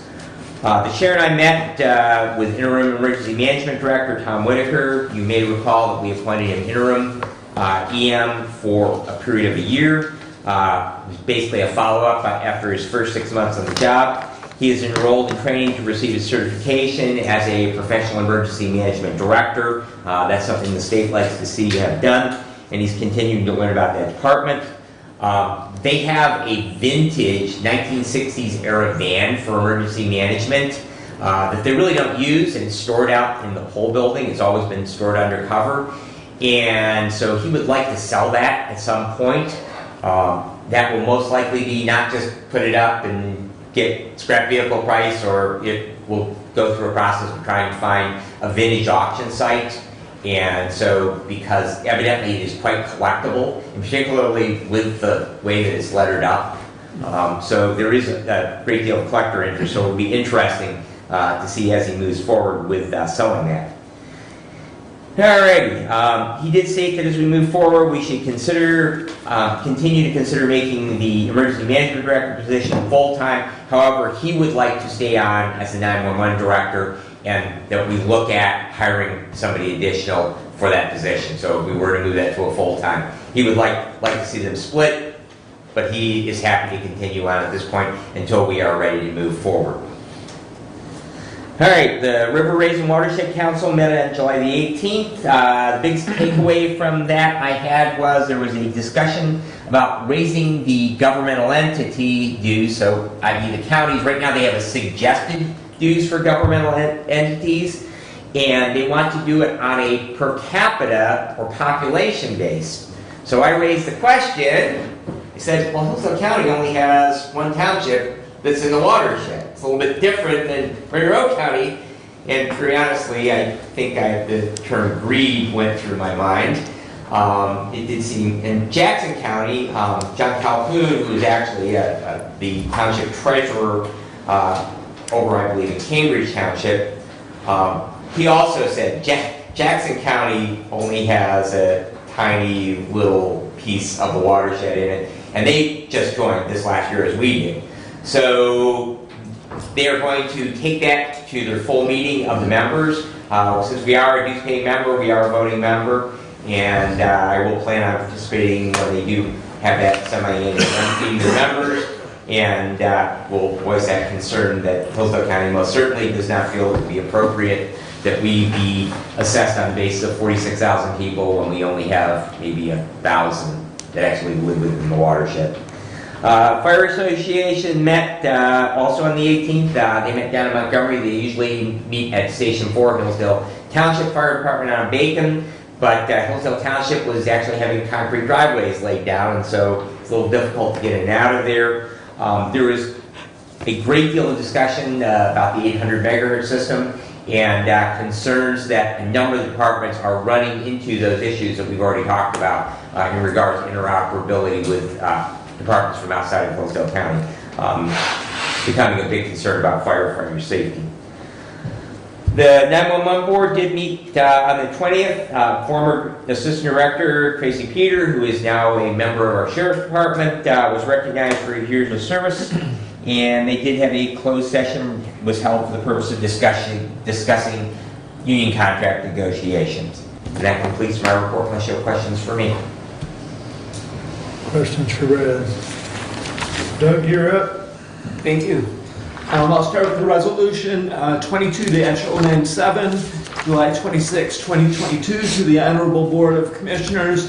We, the Board of Commissioners, authorize Randy Finley, Facilities Director, to sign the front of the court HVAC engineering contract with Mendy Engineering Solutions.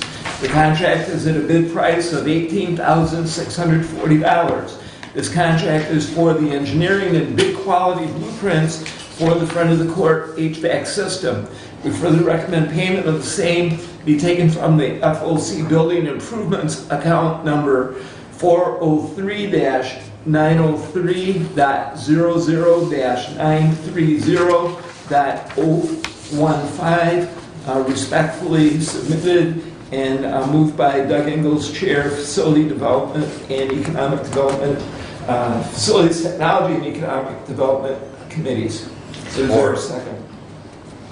Moved and supported. Questions? Okay, I have just a couple comments. First, I do have a letter from Ms. Finley stating that there were 72 downloads for front of the court HVAC engineering from across the state. Only one bid came in, Mendy Engineering Solutions, with a total of $18,640, and the bid was active across the state for approximately 3 weeks, and I pass this over to You don't have a copy of that? I do somewhere because I've seen it. Okay. Mark. Oh, and then I also, we all have the actual bid with the timeline in front of you, so if there are any further questions, please do ask. I forget, and I didn't go back and watch our discussion in April when we authorized the seeking of these bids. With the discussion that we had earlier regarding the courthouse, what's the expected lifetime on this system that's in there right now? The current is on Band-Aids and life support as it's been described to me. So it's been fixed many, many times and can be fixed again and limp along perhaps. When is the last time that something can be fixed? I've been told that we are close, if not there, on that system. I would say that we have a brand new system here that has been on life support and Band-Aids at times in the last 2 years. How many times have we been notified that there's no air conditioning in the upper or the lower part of the county office building? You know, I know initially when we talked about this, we were looking at using ARPA funds for this, but I think it's time we prioritize and say what's the higher priority of repair. I thought we addressed that issue when we authorized this to go out to bids, because we decided to essentially leapfrog the courthouse discussion because this was on the list of essentially critical things. I believe when Doug and I went and toured the front of the court building last summer, fall-ish, there was water coming out of the heating system or some such thing, and there was discussion then about, okay, this system needs to be replaced. When you have your own home, you update and you're hoping you make the best decision you can with the information in front of you. There's no guarantee that it's gonna, last forever, or that you're not gonna have to repair something. So to say that this system, has created headaches, well, hopefully we're learning from that and we don't put in the same system over there. We put the same system in the courthouse. The other question I had is, how does this cost for this engineering compare to what the cost was for the engineering firm that designed this system in the courthouse? I think Derek looked up that information. I spoke with Randy. Oh, okay. Well, there you go, Randy. You can correct me if I'm wrong, but I believe the courthouse engineering was around $20,000. And the question I had with that in addition is how come, I think Daly did the courthouse engineering, and I asked why they didn't submit a bid, and my understanding is they're short-staffed and they're doing less work. The gentleman he's an architect for one thing, so he relies on another person, an engineer for the HVAC engineering. And the guy he relied on is the guy that helped us with this building right here. Anyway, ill health and wife's ill health, and so he's virtually stepped out of the business. And there's not a lot of these guys floating around that you can just latch onto and trust, and so it takes a lot to replace somebody like that.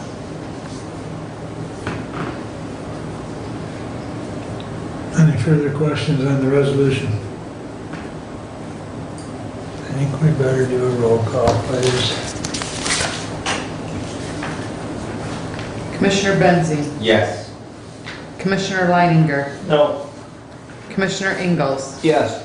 Commissioner Schmidt, Yes. Commissioner Wiley. Yes. Passes 4-1. Please continue, Doug.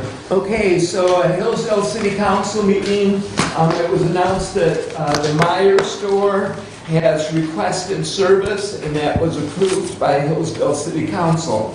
Also, they will be providing a citywide traffic signal upgrades. Right-of-way request for the farmers market was approved, which is the closure of McCollum Street, and that has happened in the last 2 weeks. And the farmers market, it works really well over there in a sharing of the north lawn, and McCollum Street was a very nice farmers market. And I wanted to report that this is an example of cooperation and collaboration with county and city, which is always a good thing. So, we've had the Renaissance presentation, which brings me to the annex purchase offer. Commissioners, Randy has asked me for direction from the commissioners regarding the purchase offer on the annex. My first reaction answer to him was that because of the unknowns of possible renovations, needs space study, which is active, the future court expansion in the main courthouse, our possible need to use the annex for the near future, that the sale of the annex is not a good idea. After thinking about selling the annex, I do realize several points. At least 3 terms of Board of Commissioners have desired to sell the annex. The annex has been shown many times to interested parties. 0 offers have been previously presented to the Board of Commissioners. The current group has purchased at least 1 downtown building for redevelopment purposes, and we have received a signed written offer from that group. If we sell the annex, district court would be displaced. The district court staff would be displaced. I did ask Randy if we have space in the main courthouse for those who will be displaced. His answer is yes. Selling the annex would fund renovations required to move district court and staff into the main courthouse. If we do not sell the annex, it is an old building, 2 major structure fires, we can use the space.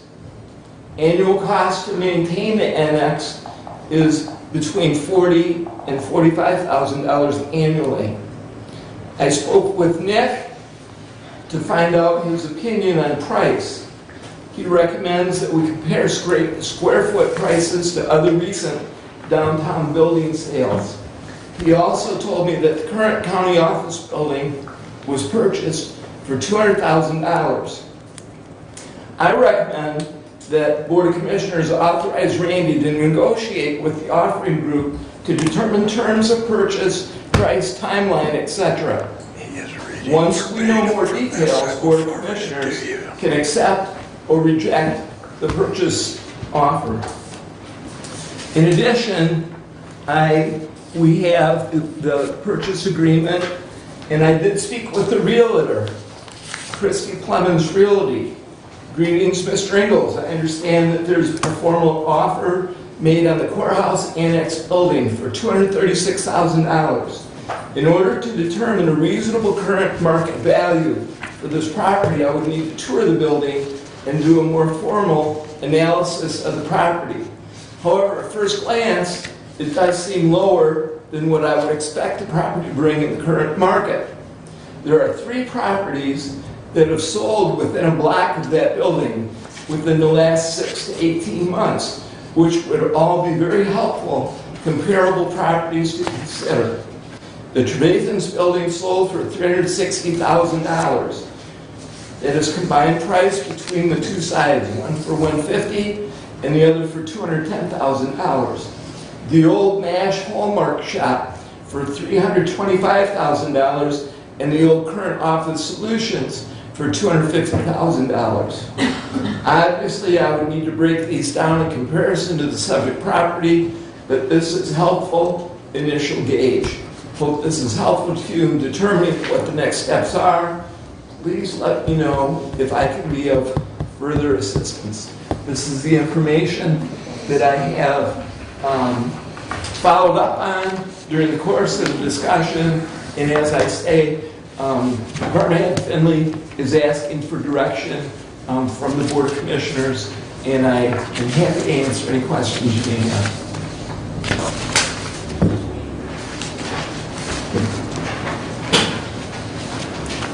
Brent? Comments? Thanks, Randy, for showing the building. I know it's been talked about for many years of doing something different with that annex building. I, like Commissioner Ingalls, am a little apprehensive.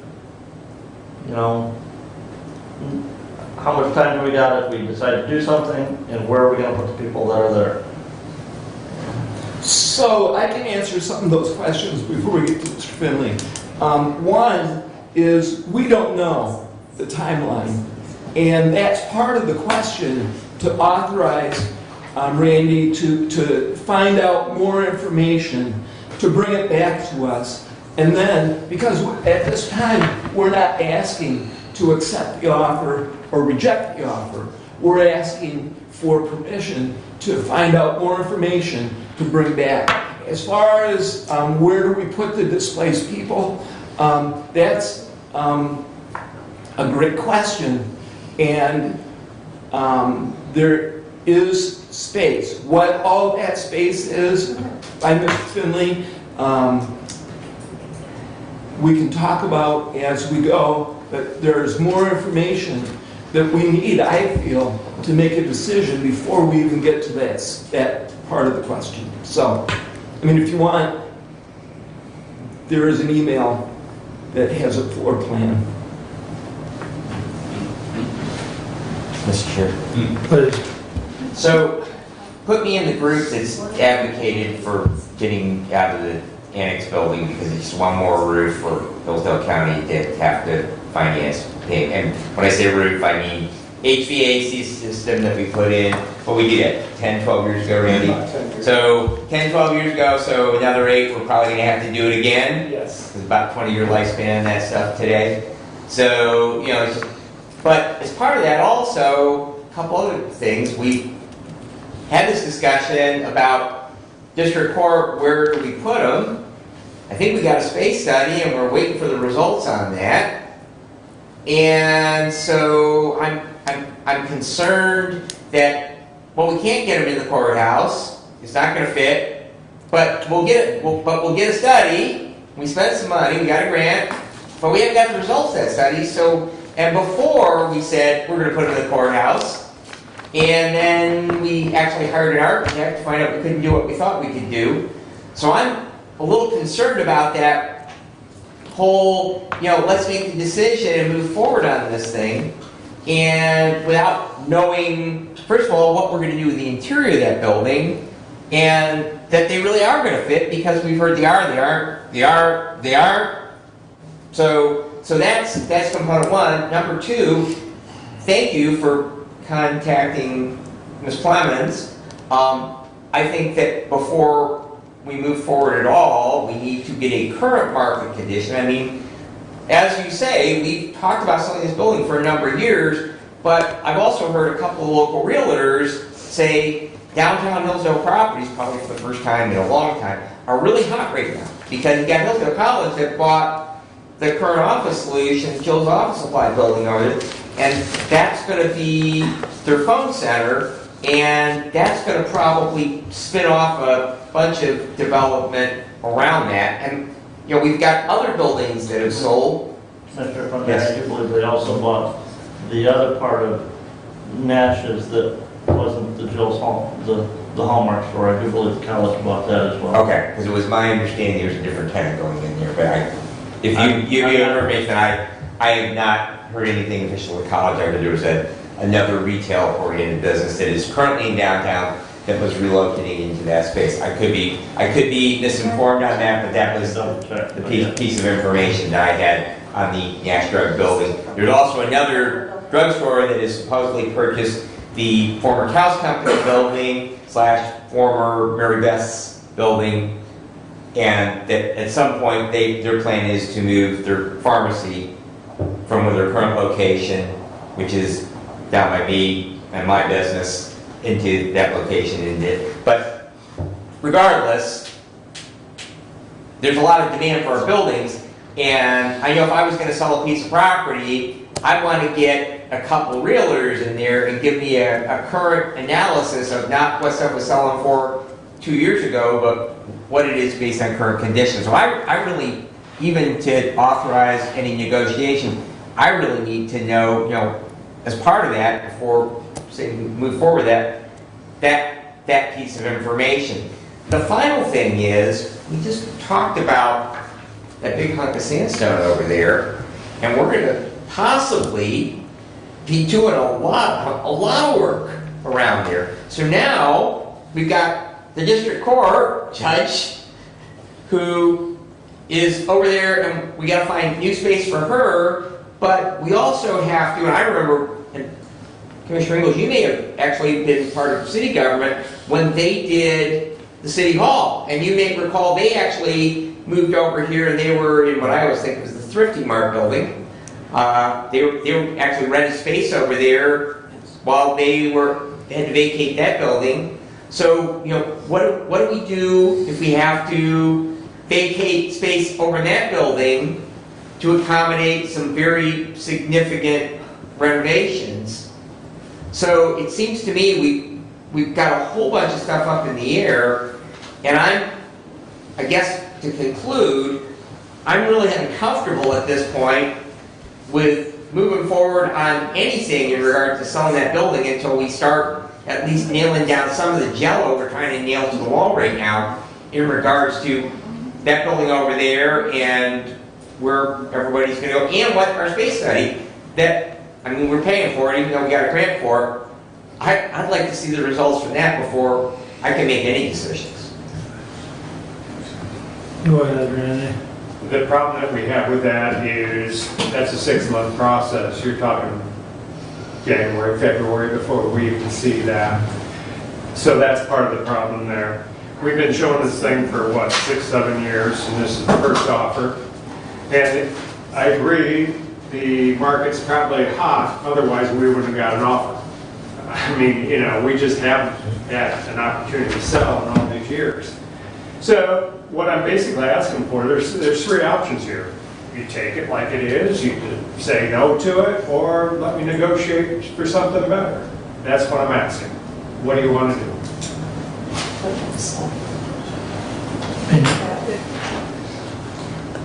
I think I agree with the earlier comment. We need to get a better handle on the market value of that building. I mean, I think we all agree that it could be higher.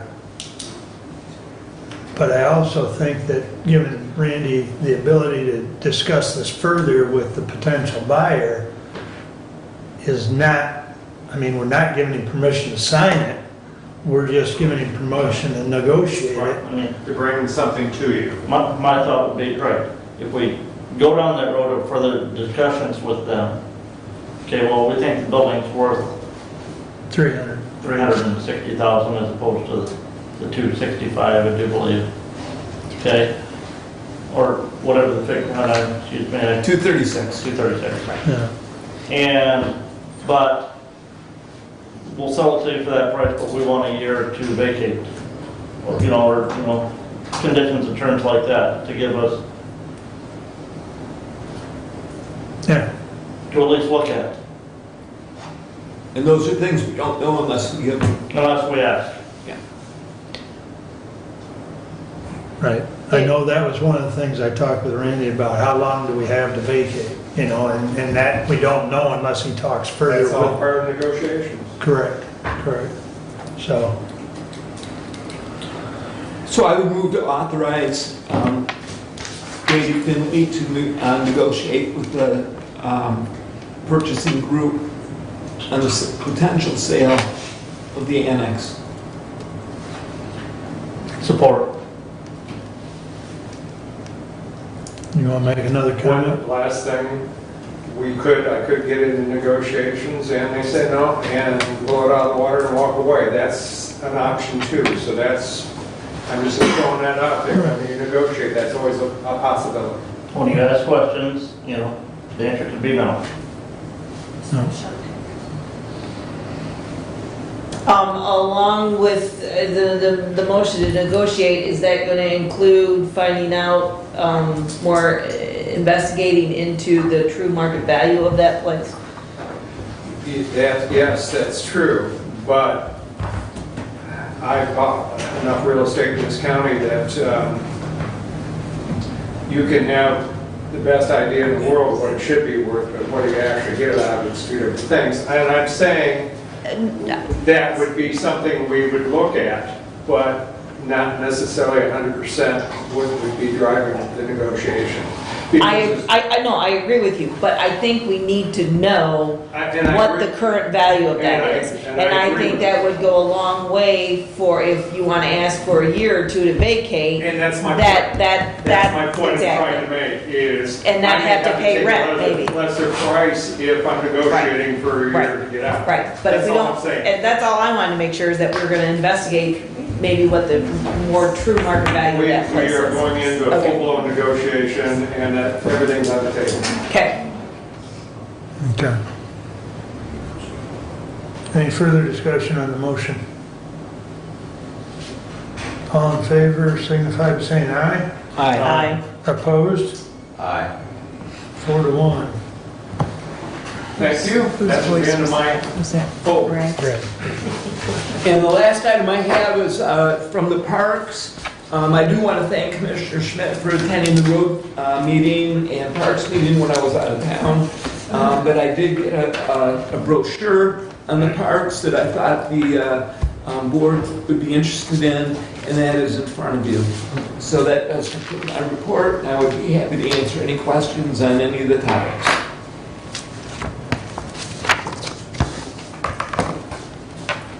Any questions for Doug? Okay. Kathy? All right, I did attend the Parks meeting on 7/14. I will say that the Parks and the Road Commission are going to have their meetings on the same day, so that'll be nice, a little less per diem. You know, the budget chair is always looking to save a dollar. Anyway, one of the things, the Parks had a concern that the pond level is higher than normal, and that kind of all goes back to the flooding that happened during the wintertime, discussion of is there more runoff from the airport because they changed the runways, you know, I don't know. My understanding is that AA Landscape may be in a legal lawsuit possibly with the airport because they're getting more flooding. So I think the outcome of that discussion is that the parks were going to ask for a sit down of those people involved, probably the township, the city, the parks, and possibly the drain people, the drain commissioner here, and the building inspector to kind of have a sit down and a discussion as to, you know, why those water levels are higher. According to Bill Watkins, even during the dry time a month or so ago, there was still a lot of water flowing in, and he would have expected that to be down. The level of that pond is higher. And then other than that, they're working on putting the docks in and mulching the trails and fixing washouts around the pavilions. They are also utilizing some youth volunteers to help clean up the brush over there.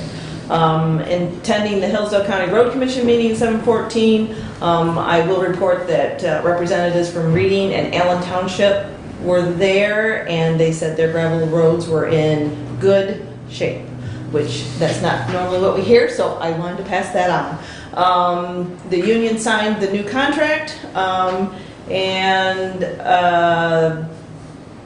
the other thing they talked about was having temporary workers to help finish up the road construction season, needing flaggers. So if you know of anybody who would like to do that kind of thing, please contact the Road Commission. I have been informed that we have received our second ARPA payment of approximately $4.4 million. I believe that was yesterday.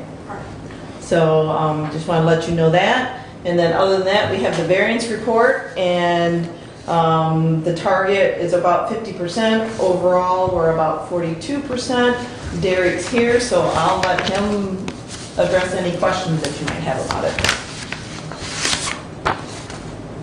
Derek, just overall, because we have several departments, fuel and utilities, I know we're burning a lot more budget there. I mean, what is the overall effect going to be on those components on your end budget? Right now, I'm thinking most departments are still going to be able to finish within their budget, despite some of the increases. Also, I've been communicating with Michigan Gas a little bit because a couple months ago we received a large credit on our gas bill. They don't actually give us the dollars back on those, but they offset our current costs against those, and that credit will go down over time. But it corresponded with some bills from like last October, November, December. So I haven't figured out exactly why the credit was given, but we should see, you know, some reduction in our utilities lines going forward because of that. You know, the last Constellation bill that we got, the entire bill was charged against that credit, so we didn't even have a bill for last month. Some of that stuff is hard to pick out because there's been a lot of things over the last 2 years that have impacted utilities. I don't know if you remember the ice storm in Texas that happened, that was like 2 years ago. And our gas bills shot, you know, way up, you know, during that time. And then during the Russia-Ukraine thing, we saw spikes. So I'm always trying to figure out why there's spikes, you know, if it has something to do with some current event or if it's an error or different things like that. So I guess my point in all of that is just know I'm talking with Michigan Gas right now, trying to make sure that all of our charges are accurate because they have been so high. Can you tell me why you talked about Michigan Gas and then Constellation? Michigan Gas is the provider of our gas, and Constellation is the delivery method of it. We have 3 meters that are not on Constellation that, because of the size of them, it made more sense financially for Michigan Gas to do those. The larger ones, Constellation is in charge of that delivery. Is the senior center, I know we don't pay their bill, but is the senior center still part of that? Because I know at one time they were, because technically they're a county-owned building until the bonds are satisfied on that. They are part of it, but I guess it's a good time to inform the board that their maintenance director did reach out to me about what it would take to no longer be part of that. So our last contract that we signed with Michigan Gas, which lists every meter that they service, expires in December. I shared that information with them. I shared our pricing that we have with Michigan Gas with them, so that they can see what it would look like to go out on their own. I can't imagine, I guess I don't know. I don't know what that study would yield, but just a FYI, I guess. But you're not sure exactly where that refundable credit that we got from Michigan Gas, where that all breaks out to and goes, or? I think I believe the main meter that is influenced by is the sheriff's department's meter. For whatever reason, that's what I've determined when I'm looking at it. And again, I want to talk more to Michigan Gas, our rep from Michigan Gas, to sort all that out. But. So when you look at because when I look at this, I mean, I think the sheriff's senior center and medical care facility, those are the 2 that we put on here as utilities. Mm-hmm. Yep. Are substantially over the 50% as far as their utilities year to date. So that's kind of, does that answer your question a little bit? Yeah, thank you. Yep. Thanks. Anything else? No, that's all I have. Any other questions for Kathy? Kathy, I don't expect you to have this answer, so just, we received notification from the clerk's office back earlier this year that a person who had done some improvements to their home with community development block grant monies, and I was just reminded, because we talked about in the audit about CDB monies, that they repaid that, and that we have this, there was a pot of money for that repayment, $30-some thousand, and that we had to wait till like July before we could actually do something with that. And so just as a reminder that, in the big picture, $30-some thousand, it'll pay for our engineering study. Yes. But there is that pot of money out there, and so I just wanted to bring that up, that we did have that discussion earlier in the year when we were notified by the clerk, and I think that time frame has now passed, and so we just need to make sure that that doesn't. Right. Can you send me an email with that, sure. so that I'm using the right What's terminology? that, Derek? I think it's got an answer for you. Oh, Yeah, so June 30th it goes July 1 to June 30th on those funds. And the last year cycle, we actually collected over $50,000. So because we were over that $35,000 threshold, we had to send that money to the state. So in this cycle, we don't have any of those funds. Because that was the question, if we didn't exceed and the amount that we had was less than the threshold, but we evidently received some additional payments, so that answers your that question. answers my question. Okay. Thank you, but it was kind of an unexpected bonus because it didn't exceed that threshold, but if we got more money and. It's kind of weird that that's how it works. You'd think that if it was less money, it's weird. They ought to let us keep the 35 and just pay the overage. Well, yeah, that too. But that's not the state. Now, I guess I'll add, there is some kind of provision to those funds that if you do some kind of housing project, you can keep those funds for a specific housing project. But there's a lot to it, and I don't think $50,000 would be enough to really go towards that. Right. I think that's more for bigger entities, but if that's something you wanted me to look more into, we could. I don't know that, we've never done it, so I was just throwing it out there. I don't want to be in the housing business. No. All right. I'm good, Any thank other you. questions for Kathy or Derek? All right. Brent? All right. MSU Extension had 6 applicants for the 4-H Extension Educator position. They interviewed 4 of those last week, Friday, and they have some second round interviews scheduled for August 1st. Of the 4, I'm not sure exactly how many they're bringing back for second interviews, but they think they have some good candidates and hope to have that position filled soon.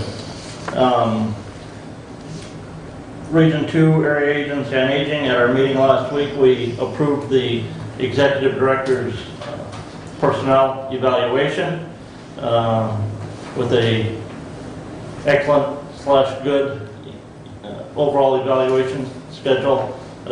Julie's been doing a wonderful job there. Many challenging things going forward in the next year, overseeing the construction project of the new Region 2 Area Agency on Aging building, implementing a performance evaluation, wage schedule change for the exempt staff there. In other words, moving them from just a year time frame where you get a bump up in pay to you have to have a good performance evaluation to move up a step or a half step in wages. And so that'll be starting with our fiscal year beginning in October. The other thing is they had a meeting recently with the state and were informed that the My Choice waiver reimbursement to Region 2 AAA would suffer about a 1.5% reduction in the next fiscal year from the state to Region 2. They're hoping to appeal that decision. Had very little time in the meeting with the state actuarials in discussing that, but hope to get that changed because, as we all know, the increased cost and transportation and everything else lately is just driving that cost up. Senior Center, today would be traditional day for Senior Center board meeting, but there is no Senior Center board meeting in July. Commissioner Wiley and I do have a meeting scheduled with Terry and the president and vice president of the Senior Center board to discuss changes to the Senior Center contract between the Senior Center and the county. That is scheduled for August 3rd. I have no updates from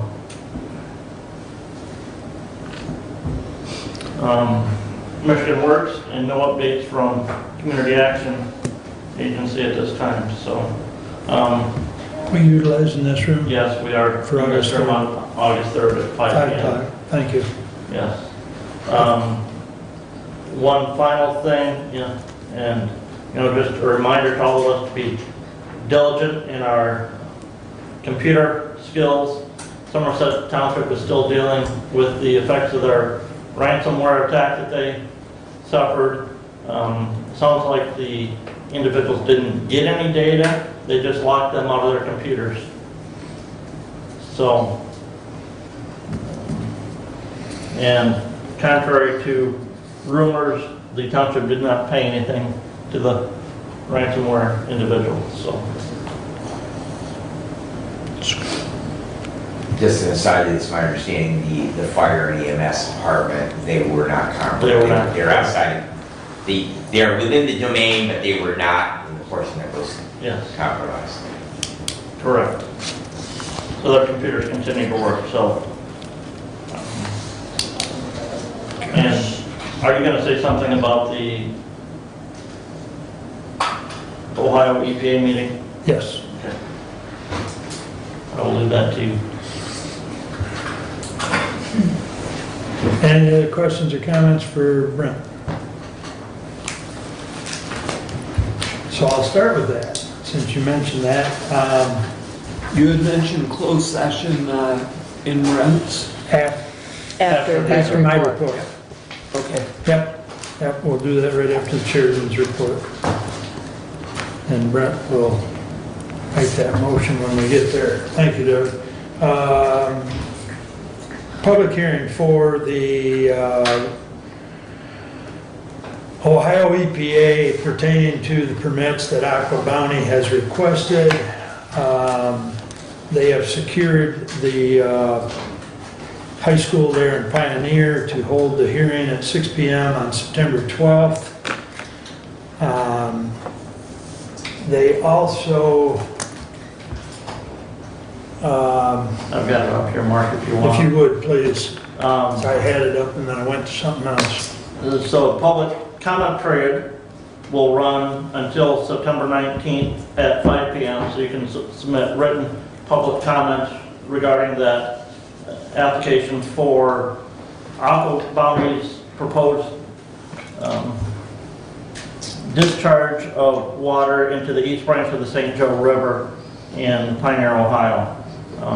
And yes, the public hearing is on the 12th at 6 p.m. at North Central High School in the varsity gym in Pioneer, Ohio.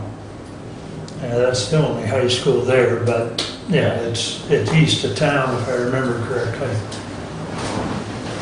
The same one that they met in, 3-4 years ago, when they were talking about shipping water over to Toledo. But I believe I sent, matter of fact, I know I sent it to radio, and I had a couple people contact me that they heard it on the radio, so, and I believe Russ was going to try and run it a few more times on the radio as well. So, but I would encourage anyone to submit a letter to the Ohio EPA. All you have to do is go to Ohio EPA, and there's, I believe there's a link where you can. I haven't found that link yet on our site, so. Now, let's see here. Let me go back here, Mark.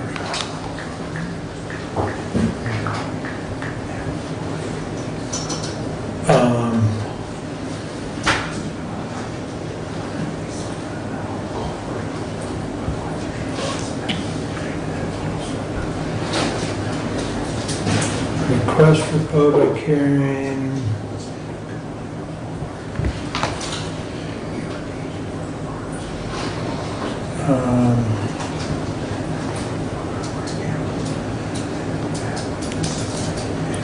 Well, you can submit comments by email to epa.dswcomments@epa.ohio.gov.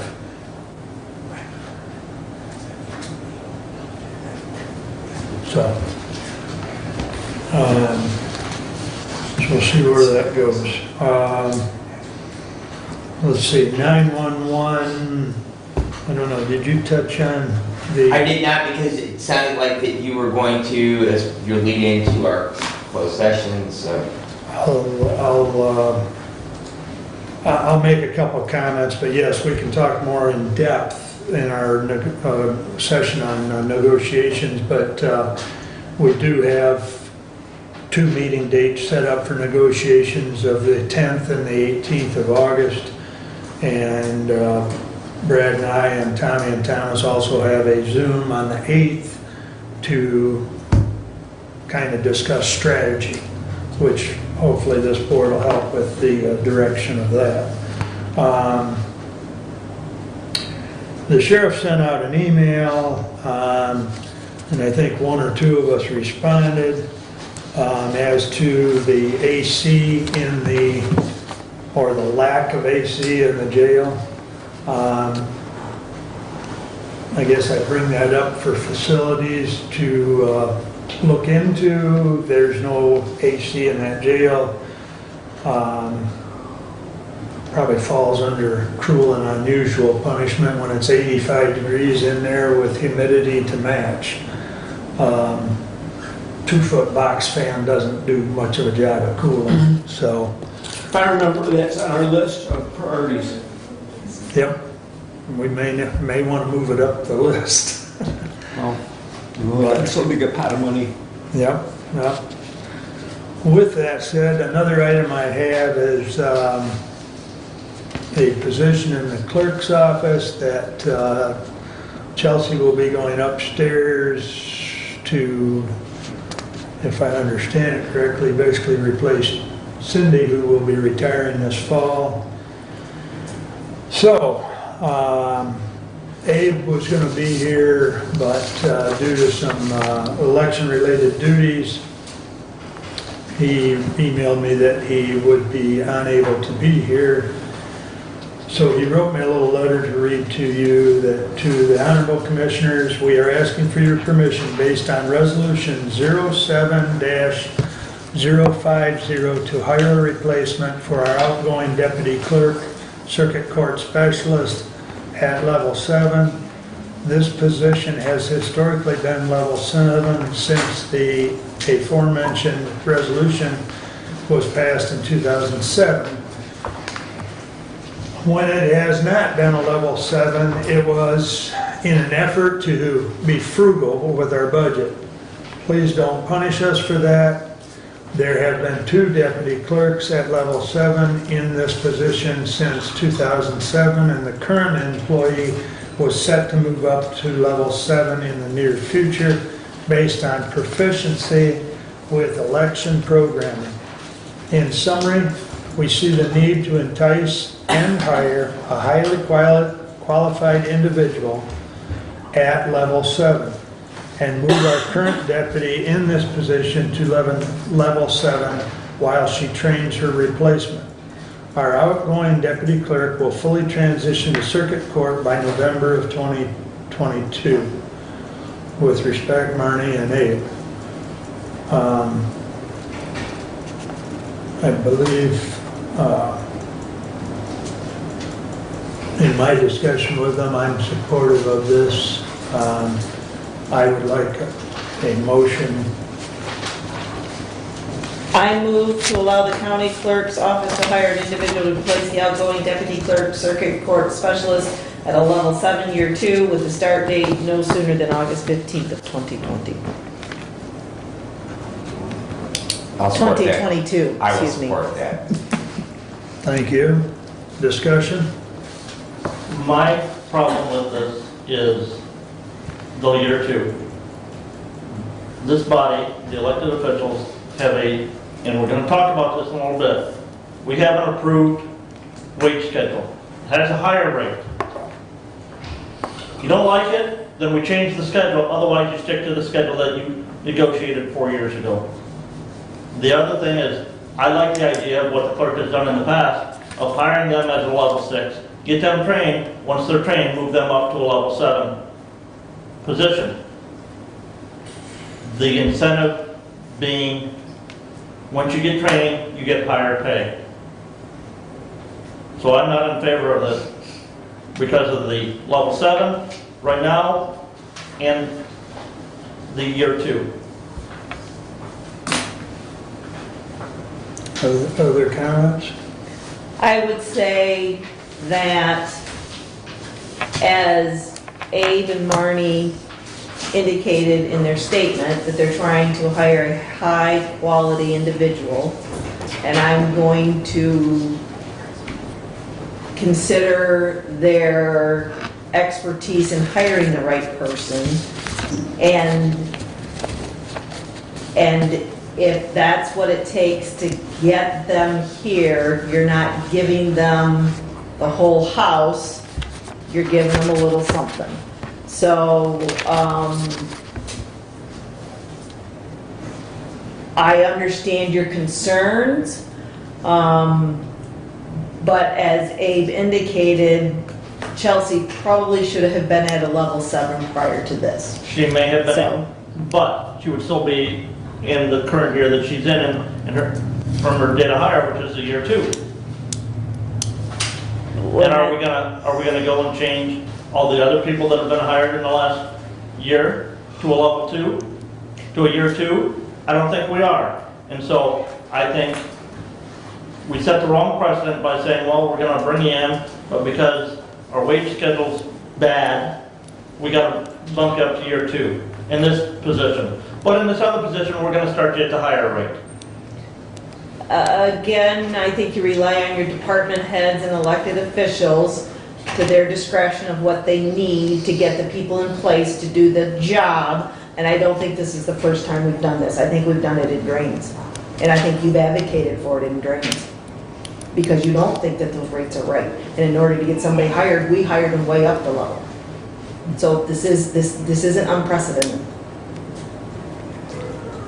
And just if Stephanie, was that, I know as part of that discussion, I don't know where you finally ended up with hiring, but didn't we make that same You decision? don't want to go there with me. Oh, okay. Okay. Level Yeah. 7? No. Okay.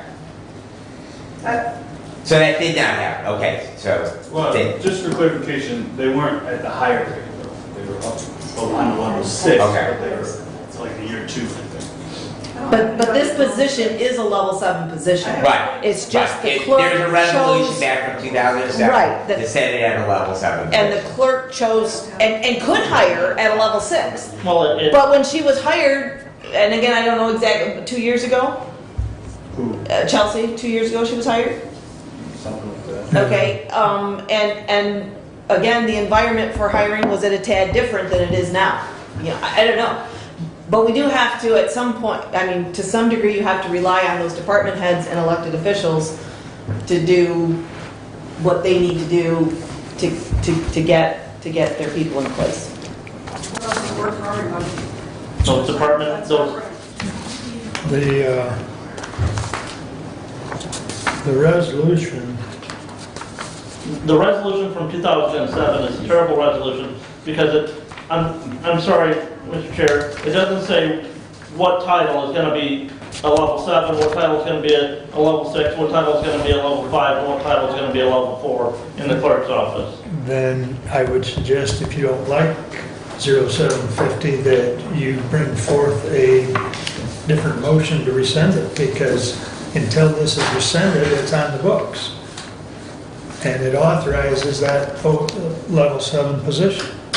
So therein lies part of the problem. But with that said, I know the Personnel Committee has talked about it, the Budget Committee looked at it. I know Doug and I spoke about it last week. Everybody is aware of this before today.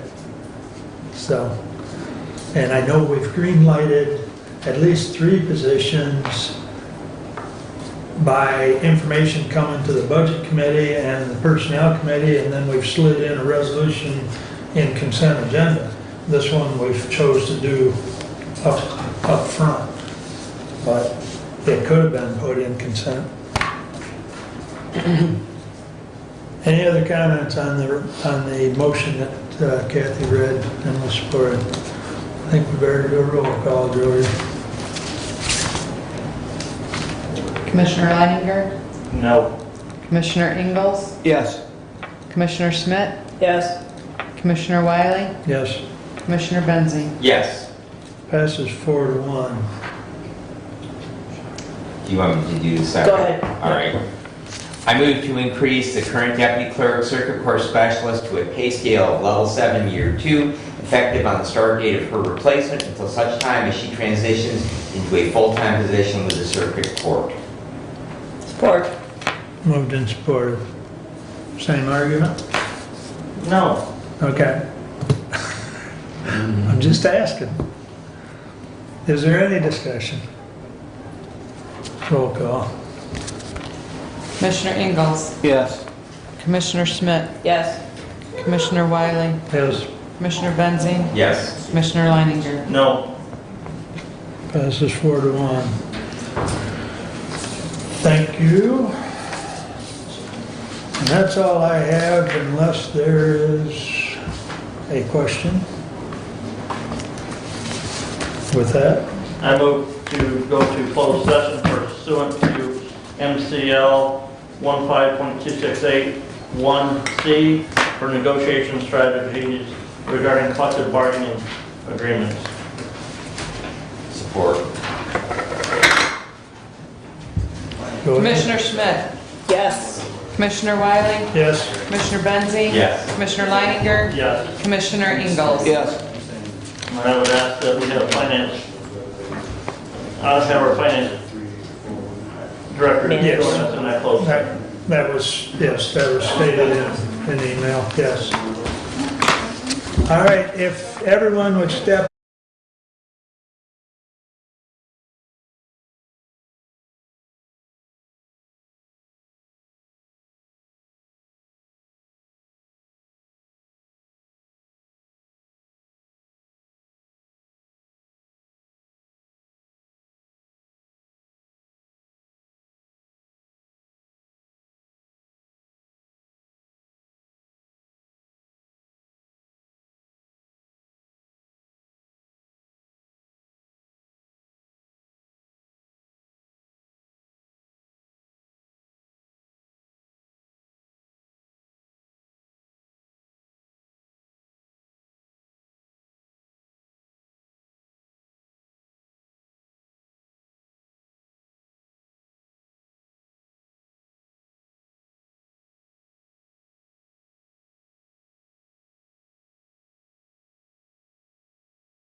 Brad, did you support that? Yes, it is. Thank you. Car's back. Hey, we appreciate it.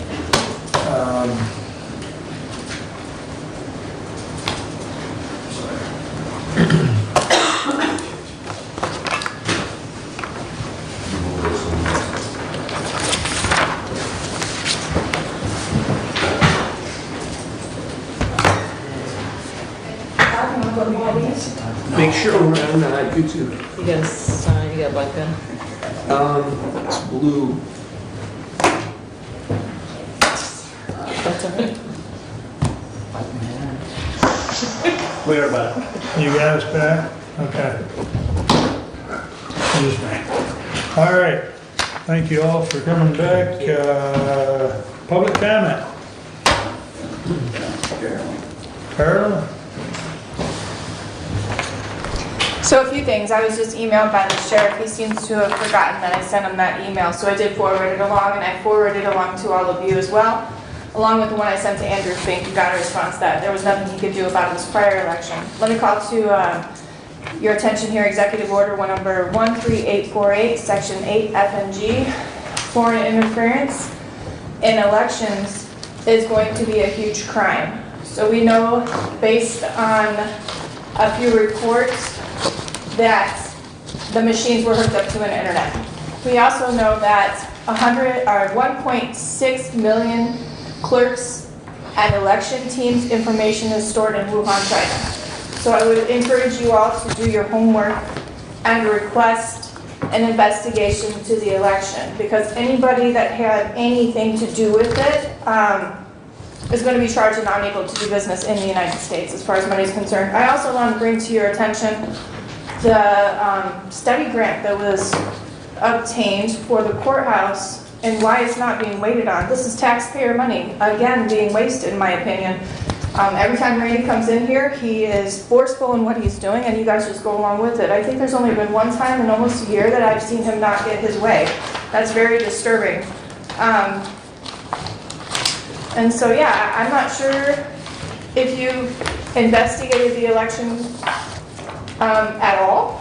But like I said, I would encourage you please to contact the Attorney General or the Secretary of State and help figure out what exactly is going on in our town. I know that Marty Cass came in and said the Hart machine was 100% accurate or completely accurate. She didn't say 100%, she said it was accurate, that it was nothing to do with Dominion, but it seems to be that's a fraudulent statement as well.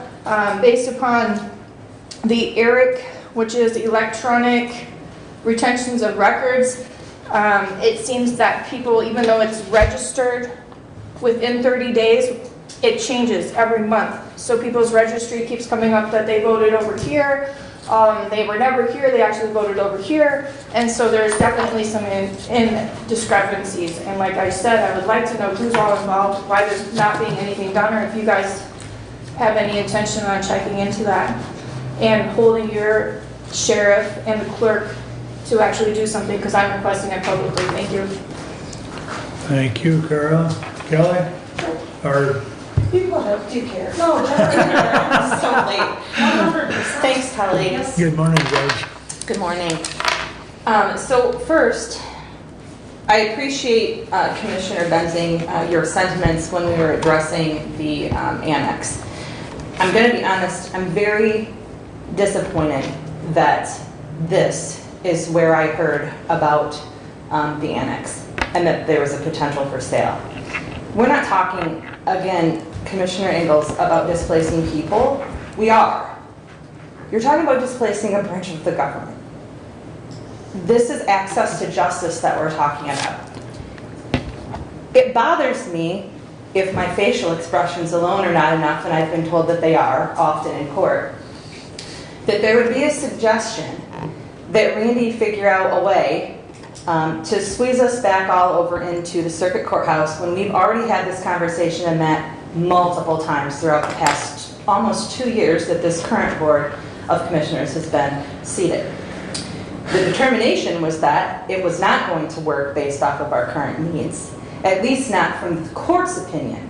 So while Mr. Finley may believe that he can squeeze my displaced persons and an entire courtroom into the courthouse, I don't know that that makes him any more qualified in terms of judicial needs and space than me, for example, who sits in my court every day.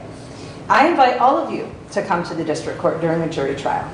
Standing room only, 45 people. Members of the public are standing, sitting on ledges, filling in, filing it anywhere they can just to wait to be called as jurors. And we've made this work. I've made this work because I'm reasonable and I understand that we're in a position where we don't really know what we're going to do yet. So at the very least, I would have thought that there would have been perhaps some consideration to let me know that this was something that was being discussed. Especially when we've been patiently waiting and may have to patiently wait for, 6 months perhaps, for the results of the study to come in. And if I recall correctly, and please correct me if I'm wrong, I believe that Judge Lisney assisted, if not wrote, that grant to be able to have that done. I can assure you that the Chief Judge is aware that I have significant concerns with the district court and where it's going to end up. But as I've stated to anybody who has asked me publicly, politically or otherwise, I'm not a princess waiting to sit on a throne in the prettiest courtroom in the entire county. All I ask is that I have a courtroom and space to meet the needs of the people who work for me, and more importantly, for the public, so that they have access to justice when they're coming. And that means jurors who are serving. That means individuals, members of the public, who have an absolute right to be in the court when court is in session. And that means so that I can be safe and my staff can be safe in a courtroom while we're operating a jury. I'd like you to keep that in mind. I know that we have a meeting scheduled that had been prior scheduled to this today, so hopefully we can continue to discuss that. Thank you. Thank you, Judge. Anyone else? Laura? Thank you. Just briefly, I would like to follow up on what Judge said. That there was a statement made that there is room in the circuit court building for us. That is not the case. There is not sufficient room over there. I just ask everybody to bear that in mind, and I do look forward to meeting with our Judiciary Committee later today. Thank you, Laura. I guess it's... Job, your turn if you're coming. Anybody got a crush? I thought Kelly stepped out, so. She did. She'll probably be back in a minute or so. There she is. She'll be back, but you're there, go ahead. All right then, thank you. What was happening down at the aquifer issue? You know, I understand that you said that these, under the EPA, was going to be meeting, what, September 12th. The 12th, I think it was. But the U.S., the whole BS about making this aquifer accessible, they're actually watching and pushing everybody to buying water in bottles. Everybody's having a fit about their wells, and the wells are going to go dry. And if we do run into these issues, I'm not saying they are going to go dry, but everything else on every other aquifer has gone dry. Phoenix, and then South Dakota, down to Texas, and Atlanta, and they're still going dry. And it's not really anything other than big corporations buying in on it. They actually buy it by 2 cents, whatever, per gallon, and they bid on it, and who's going to get what. I think it's nonsense.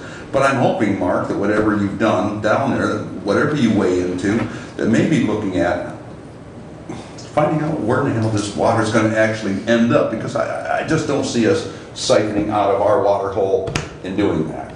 That was one. The other is, I understand under the conditions, that's what's happened. Again, I brought up Mr. Benzing's issue earlier, and I was asked by you, Mark, to not, tread into it. And, I have to, and yet I don't want to. And I wanted to say that very clearly, the only real issues is somebody's beeper system was slammed on this little table, and then going back and picking up papers and slamming them down. and then stepping back, and then the third time is coming forward, and that was an indicator of using his fist. He couldn't, I don't think he could have gotten any closer, but anyway. I'm thankful that Mr. Leninger, was there because, it was right to be. It had to be taken care of, dealt with right there. So, I may not be around to take much, of course, in what's going to happen in the future. I just don't want it to be, a smoke screen for, double standards. People like me we go to jail. Other people, we smooth it all over, get through it. And it's okay. I've gone through the hell as it is. But, hopefully something's going to turn out good out of it. Well, thank you. Thanks, Bob. Kelly?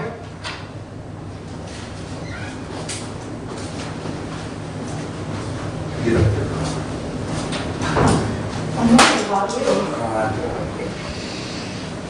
All right. So, I just want to make statements. So not one person could walk in that health department and ask for the 3 letters that were provided without assistance from the inside. This was a deliberate attempt to discredit me personally. For the record, I was fired on allegations only, and I was on medical leave and never resolved. Therefore, that letter should not reside in my permanent file. We did find the requester under Mr. Wiley's friends list. This may or may not be an attempt known as a smear campaign. Just want to make that statement. Let's see, number 2.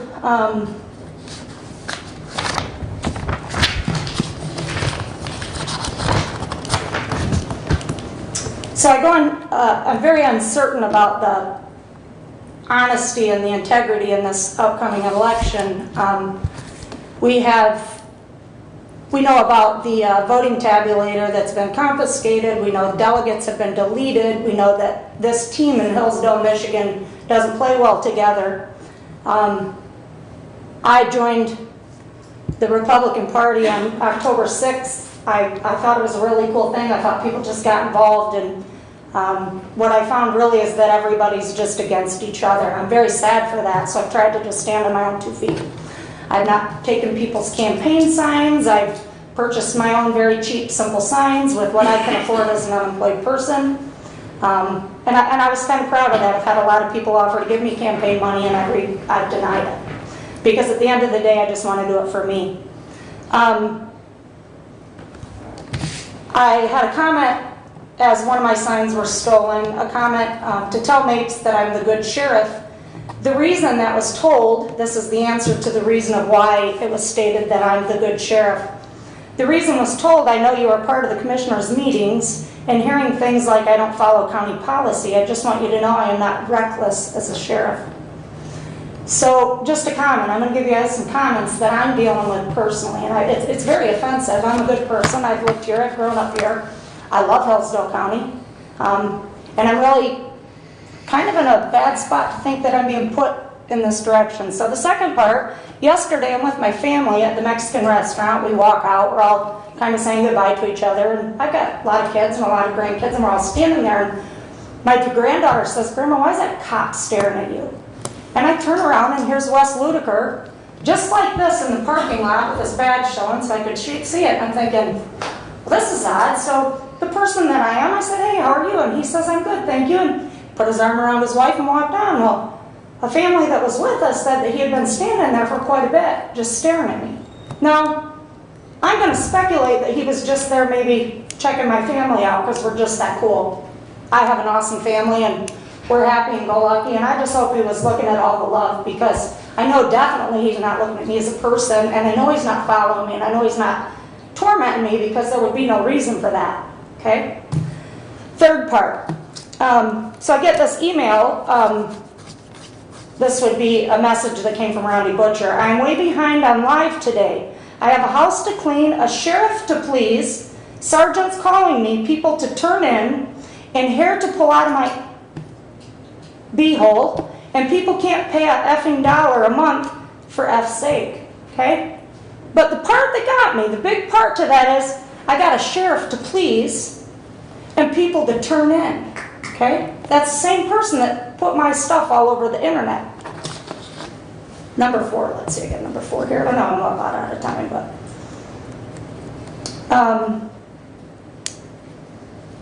During commissioner meeting, out of all that, I'm over that. So during commissioner meeting, I'd like to know in the during commissioner meetings, the Parks and the Road Commission have put their meetings together. They're very well run. I've called a couple times about a during commission meeting. I'd like to start sitting in on them. So maybe there's not one? They don't meet. Okay, so I'd like to know why that is, because then there's no accountability with that. I'd like to. Or how do we get the information from the during commission? You can get back with me on that. Then, this is a personal item that somebody sent me, and it doesn't really involve the commissioners, but I want you to be aware of it. So there's a homeless camp on the corner of Bun and Mechanic Road, and a neighbor of mine called. He's in a wheelchair. His grandchildren's bikes were stolen, and then he owns some property over on North Sand Lake, and he had some family go over. They think they're bathing down there. They stole the kids' bikes, they've left personal items and garbage behind, and he really has no way to access that spot. So my curiosity is, on a county level, is if that house is repossessed or however it works, who's liable for this, and what can we do to help this guy out? I guess that's a concern for me. Thank you, and that was all. If you can tell me how, I'll try to help him. Thank you. Thank you. Anyone else? Stephanie? I'm not prepared yet. Glenn? I'm speechless. Thanks for coming all. Additional business, Brent? Just one comment here for the public. If anybody reviews the audit online, on page 31, there's in the notes, there's a comment there about tax abatements, and it's written to say that Hillsdale County entered into agreements that abated taxes.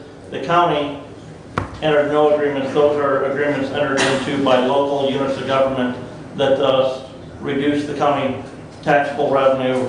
And last year that reduction was $48,603 to the county, but the county had no say in those abatements. Okay. Brad? 5 after 1.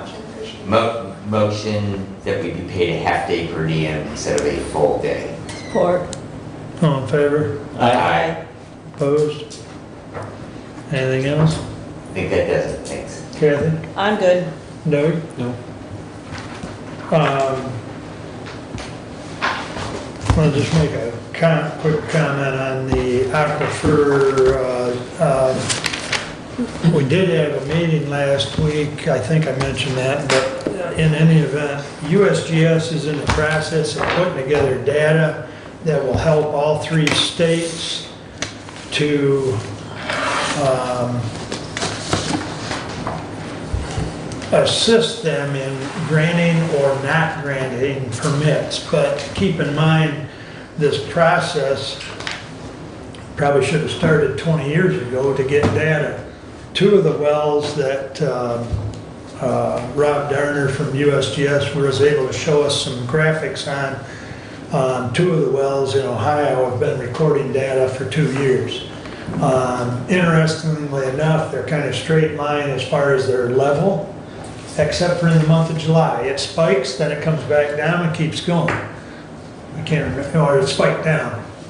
My suspicion is July usually is a month for irrigation and things like that, but you know, the one thing about it is it's only a 2-year graph. If you get, Rob said, if you get 10 years worth of graph data, then you can really kind of count on what the level of the aquifer is. Yeah. And that's what, so, you know, some of that data, as we get more of it available, it'll be posted so that people can view it. But right now, we really don't have anything substantial, but just thought I'd throw that out. What township is the only one in Hillsdale County that you mentioned earlier? One township, you said. Oh, this is the River Raisin Yeah. watershed, it's Somerset. Oh, it's Somerset. Yeah, so That's another topic, but. No, it's okay, I was just. I don't trying go to- back. All right. I did have just one quick thing before we start the township cycle. Building inspection does have the ability to make address signs now. I was reminded of that because I still have my house numbering ordinance in front of my book. So if anyone does need, I know a number of the local fire departments, including my own, make them, but We do have those available. We are giving those out whenever anyone takes out a new construction permit. As part of the process, we are giving them a sign. But if anybody wants to buy one, we can make them and they're $20. Okay. Very good. With that, we're adjourned.